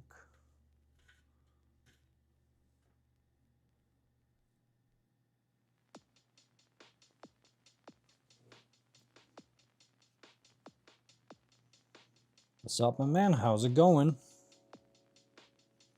You doing all right? Welcome to the stream. Hope that you're having a good week, a good weekend.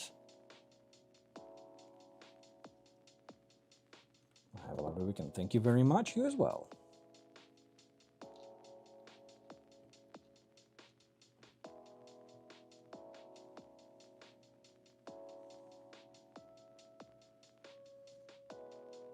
Oh yeah, look at that bad boy. Look at that. Ooh, damn. Looking spicy.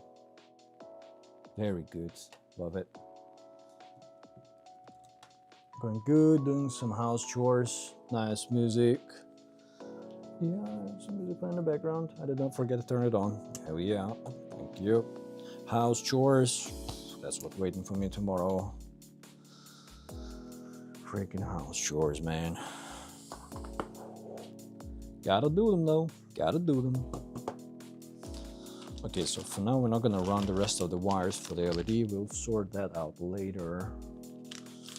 We have LED in the head unit, and that's what matters for now.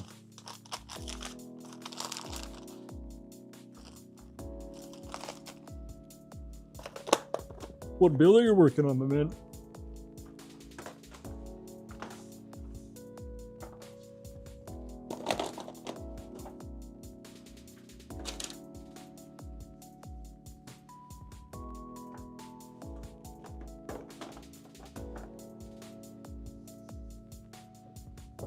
Let's assemble the rest of the head unit.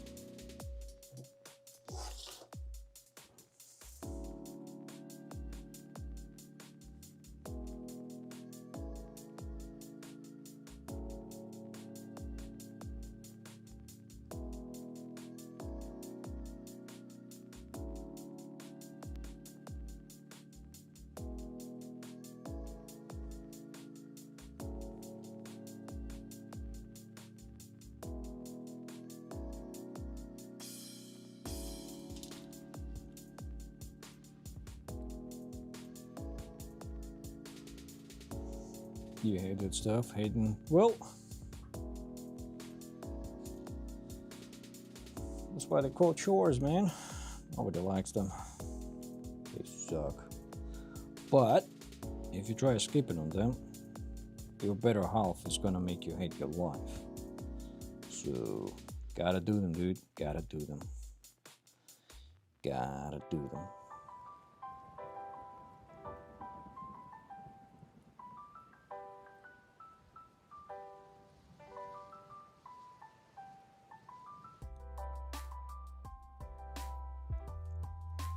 You know what always helps me with the chores? Get a good audiobook or some tunes in your ears. And the chores become an exercise, a little bit of cardio. You know?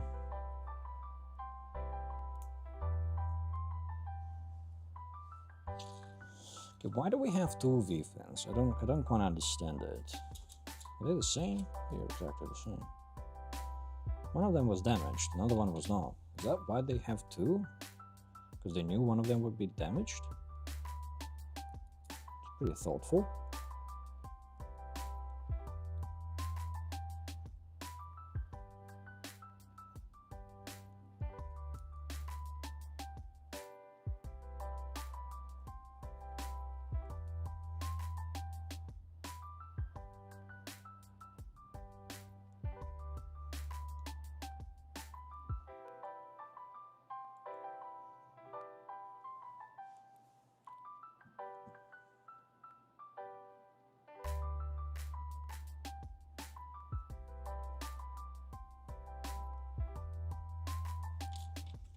Wait a second. This one. Do I need to cut off that thing in the middle? Doesn't let me attach the V-fin.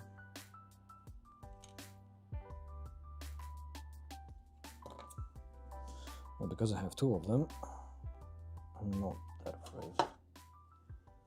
Gotta go. Thank you, my man. Have a great weekend.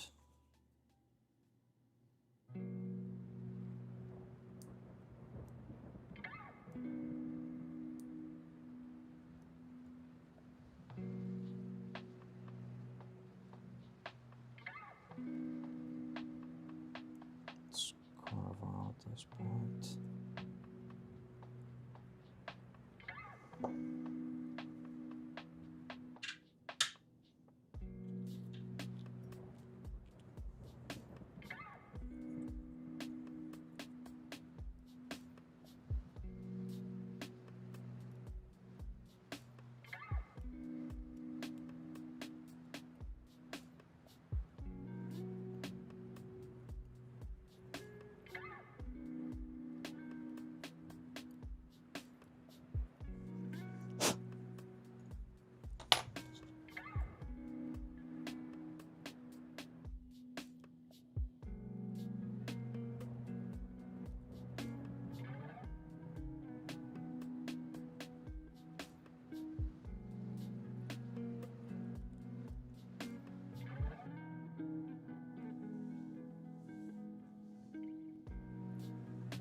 Keep this slightly damaged V-fin on for now. I'll use the good one later.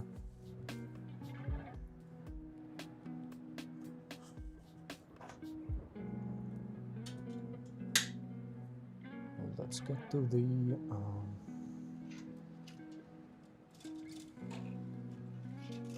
main torso. F W P I01.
Where does O1 go?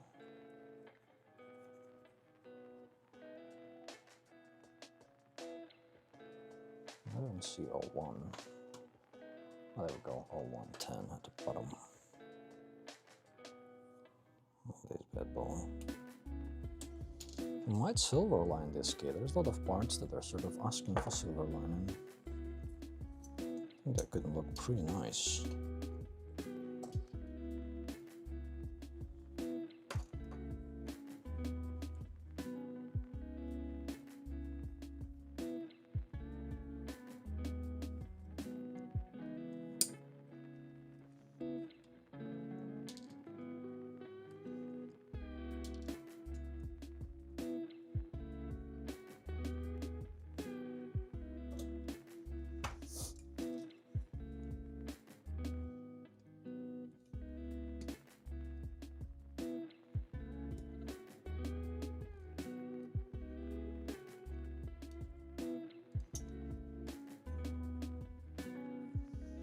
P12, 11.4.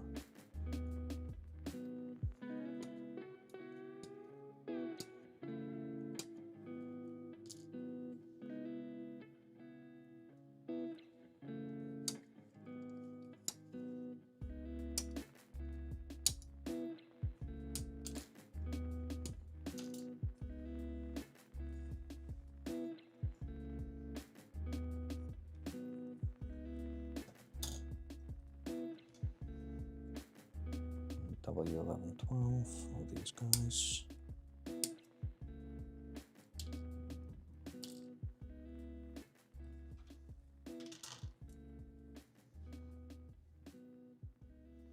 F15, this one.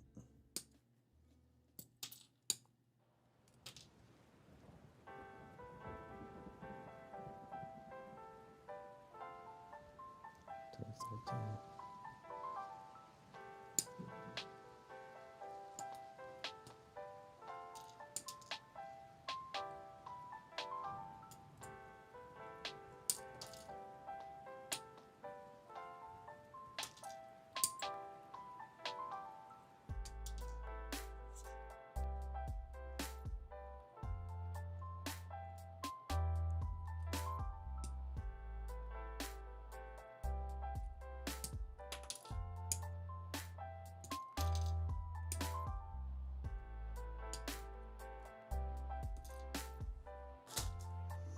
Our app is done.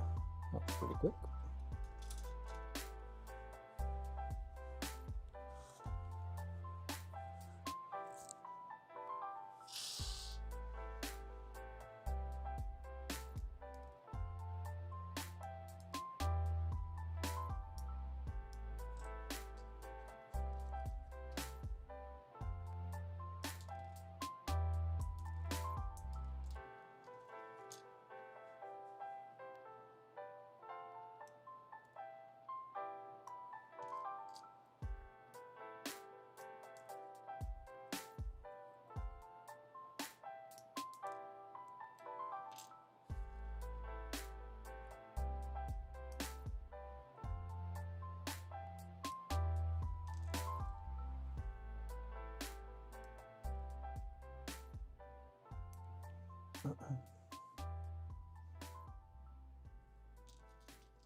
Okay, let's make sure we didn't lose any parts. Some of them are really, really small. Yeah, I think everything is in place. Let's vacuum it up. Where's my vacuum?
torso. Let's get the inner frame for it.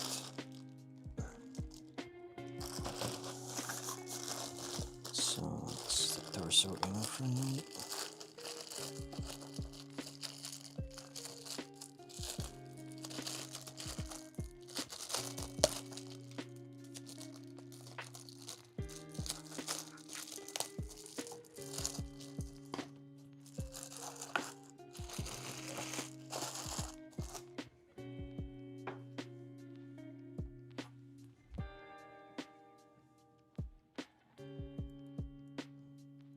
Dude, the metal pistons is such a nice touch. Big W, big W. The articulation seems to be pretty decent. How do we bend it at the torso? How much forward bend we get? Not much, really. But the piston does not shoot out.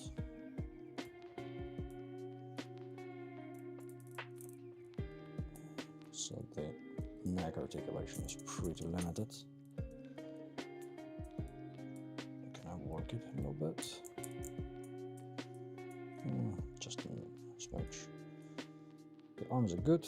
It's not a butterfly joint, but it swivels out. And the pistons work pretty well. Yeah, good stuff. I like this.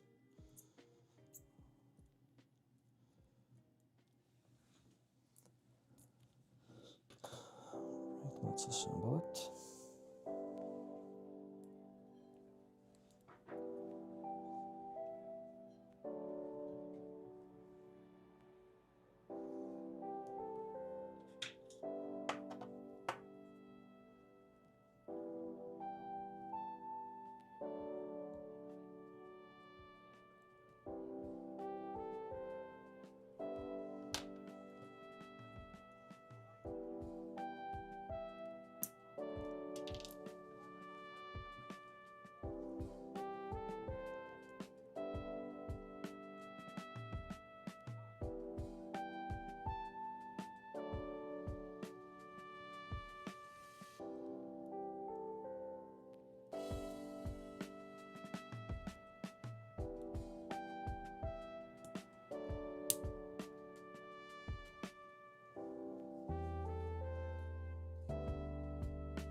Did I forget to cut out P2 or P10? Yes, I did. Damn it. Yo, Control, what's up? How's it going? How's your weekend? Welcome to the stream. Good to see you again. Oh, one part flew out.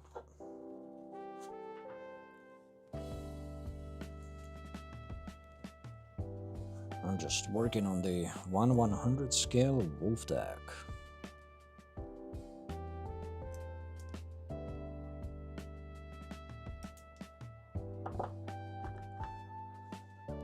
So far, pretty impressed by it. Nice plastic quality, good fitment, good coloring, really good inner frame.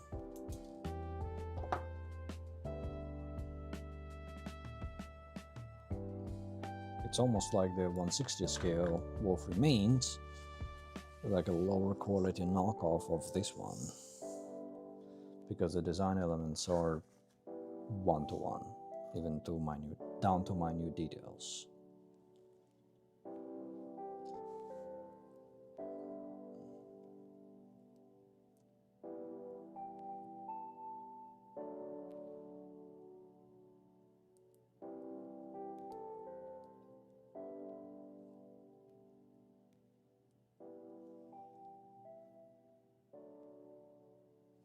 Wrong side, like that.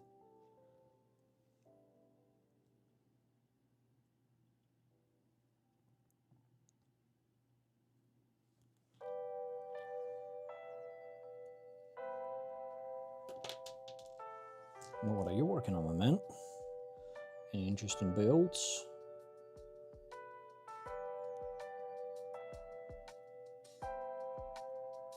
Okay, that pack is a little bit too thick. Can't fix. Need a little bit of hobby knife application. Like that. Maybe a little bit more. Let's see.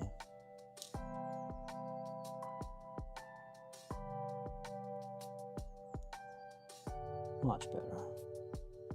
Much better.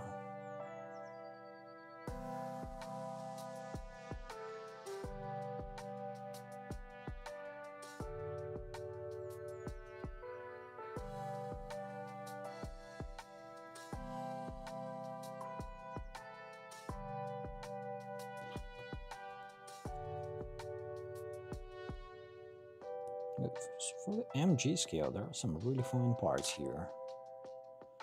The part separation is nice.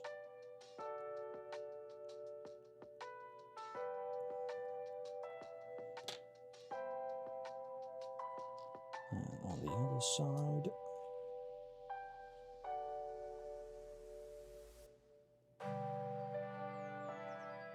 oh, this fits right away. Nice.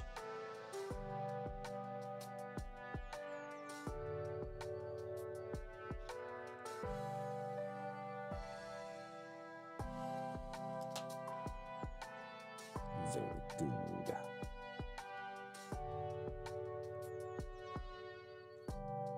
Take it, we need to attach those. Okay. And those. Okay. Alright, maybe I was wrong about the blue color. Maybe it looks fine. Maybe.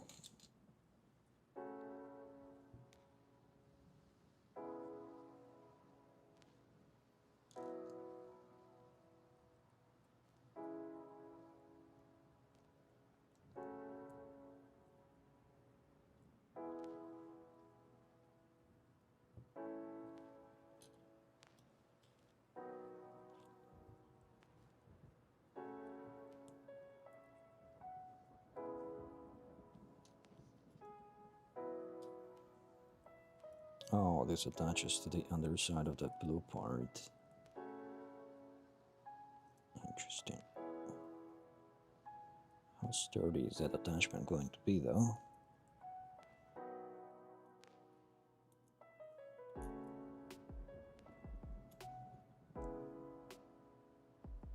There might be a little fitment problem.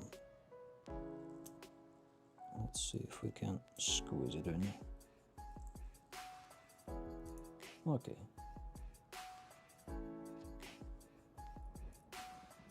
It's pretty tight, really close. And on the other side.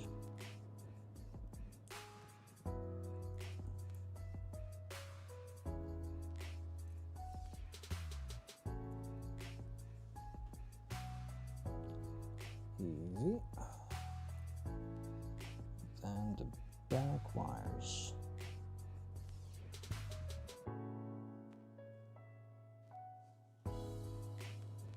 What do you want them to look like?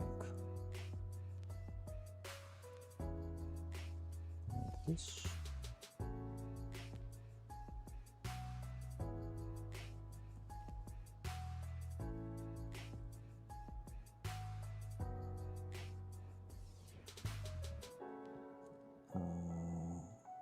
Like this. Boom. Got it.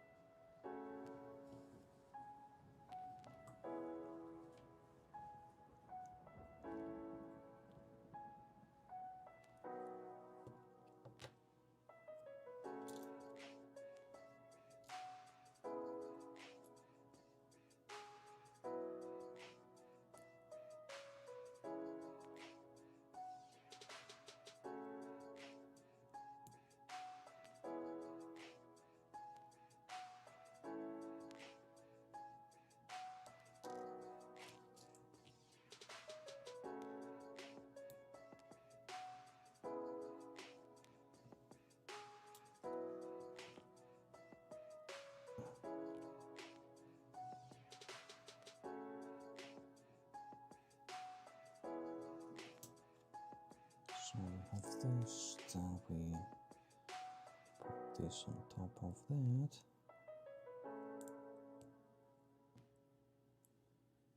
It's a very intricate build for a master grade. It's like they're trying to overcompensate for using pre-built inner frame. I like that.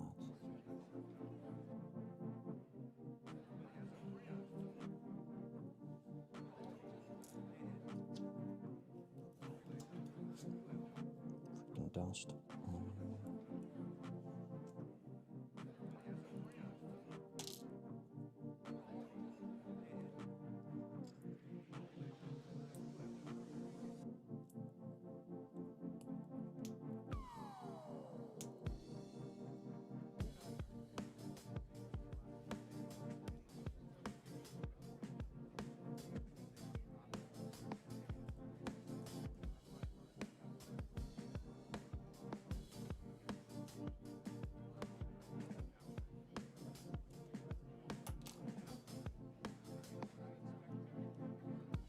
Make sure it all lines up nicely, because it is going to be a bit finicky. There we go.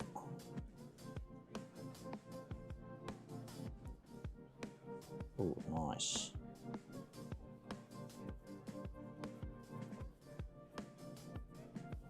I like it when the parts line up nicely.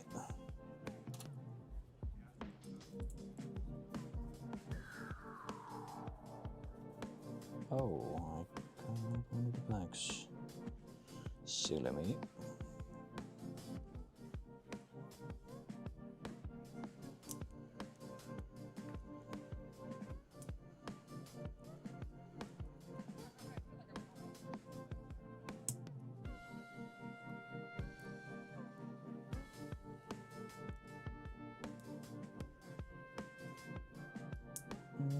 That one does not quite line up. The back wants to pop out.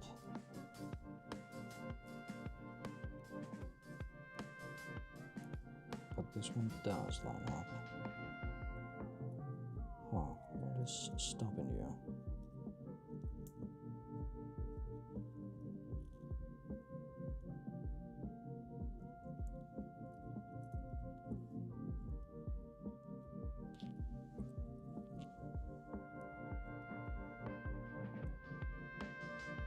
I think it might be as close as it can get. Okay. This part will probably end up getting silver lined for the Decadent logo.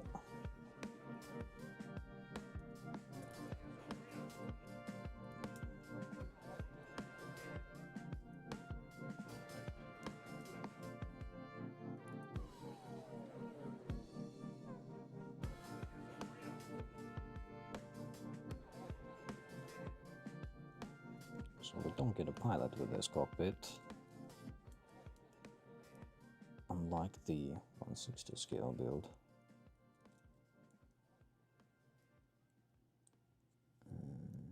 This one's supposed to be like that. That one goes all the way in, because there is no cockpit in this. Not really. And that hopefully is for the better, because on the 160 scale that cockpit is pretty flimsy and tends to open all the time when you pose it.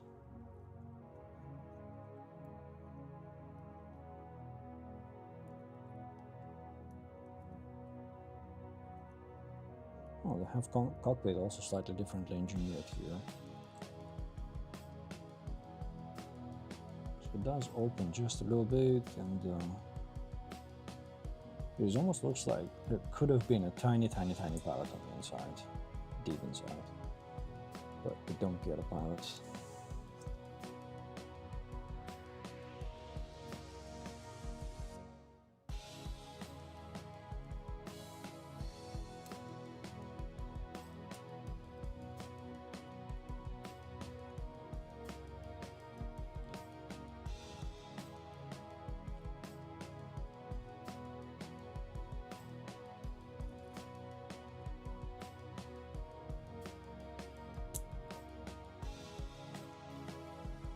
Pretty mean looking dude.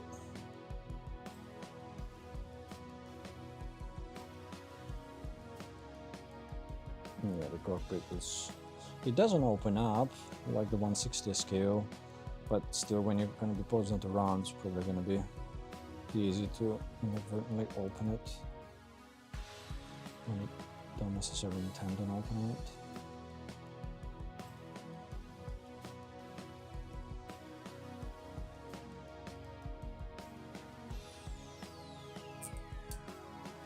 And the head mobility is all in the ball joint on the neck. The articulation on this one is actually going to be more limited than the 160 scale. That's interesting. Usually it's the other way around with master boots and perfect boots. Alright, well that is the build for today. Let's pose it up, slide it up.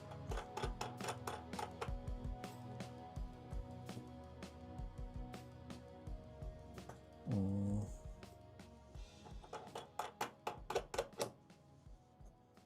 think I'm gonna grab it at the back there.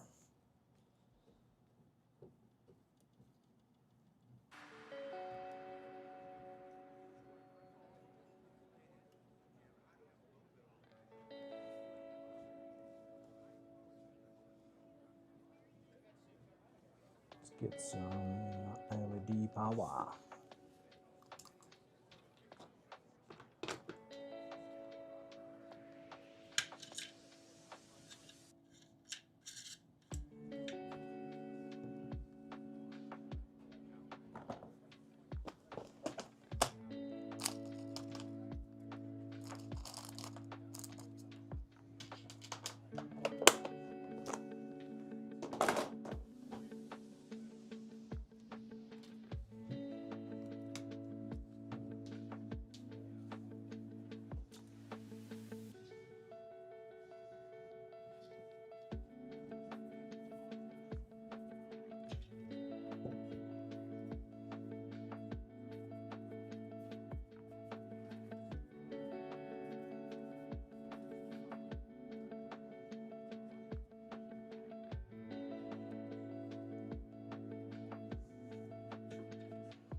That's it. That is the Wolf technology, son of a... Second try. That is Wolf technology. Wolf model 1/100 scale Barbatos Lupus Rex, third party. Head unit and torso. Looking pretty good. First impressions is the print quality of the plastic is much better than the 160 scale.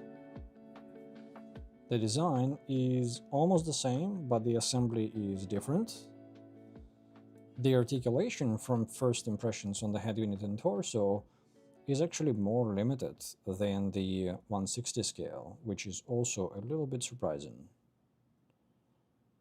So yeah, this we'll see. Need to build it in full and see how it compares to Fenrir from in era and the 160 Barbatos and eventually the original Barbatos that I still have to build. So far though, it looks mean. The inner frame, big plus on using the metal joints, metal pistons on the inner frame. The print is fine, but I can see that it's not Bandai quality print, meaning that if we zoom in just a little bit, let's see, right here, you can see some imperfections on the print there. Let me focus on it. It's not, right there is some waving going on. It's not perfect, but it's definitely not what we got on the 160 scale. 160 scale had some serious printing problems. So yeah, good stuff so far. Nice hangout as always. Thank you very much for dropping in. And I will see you in the next one.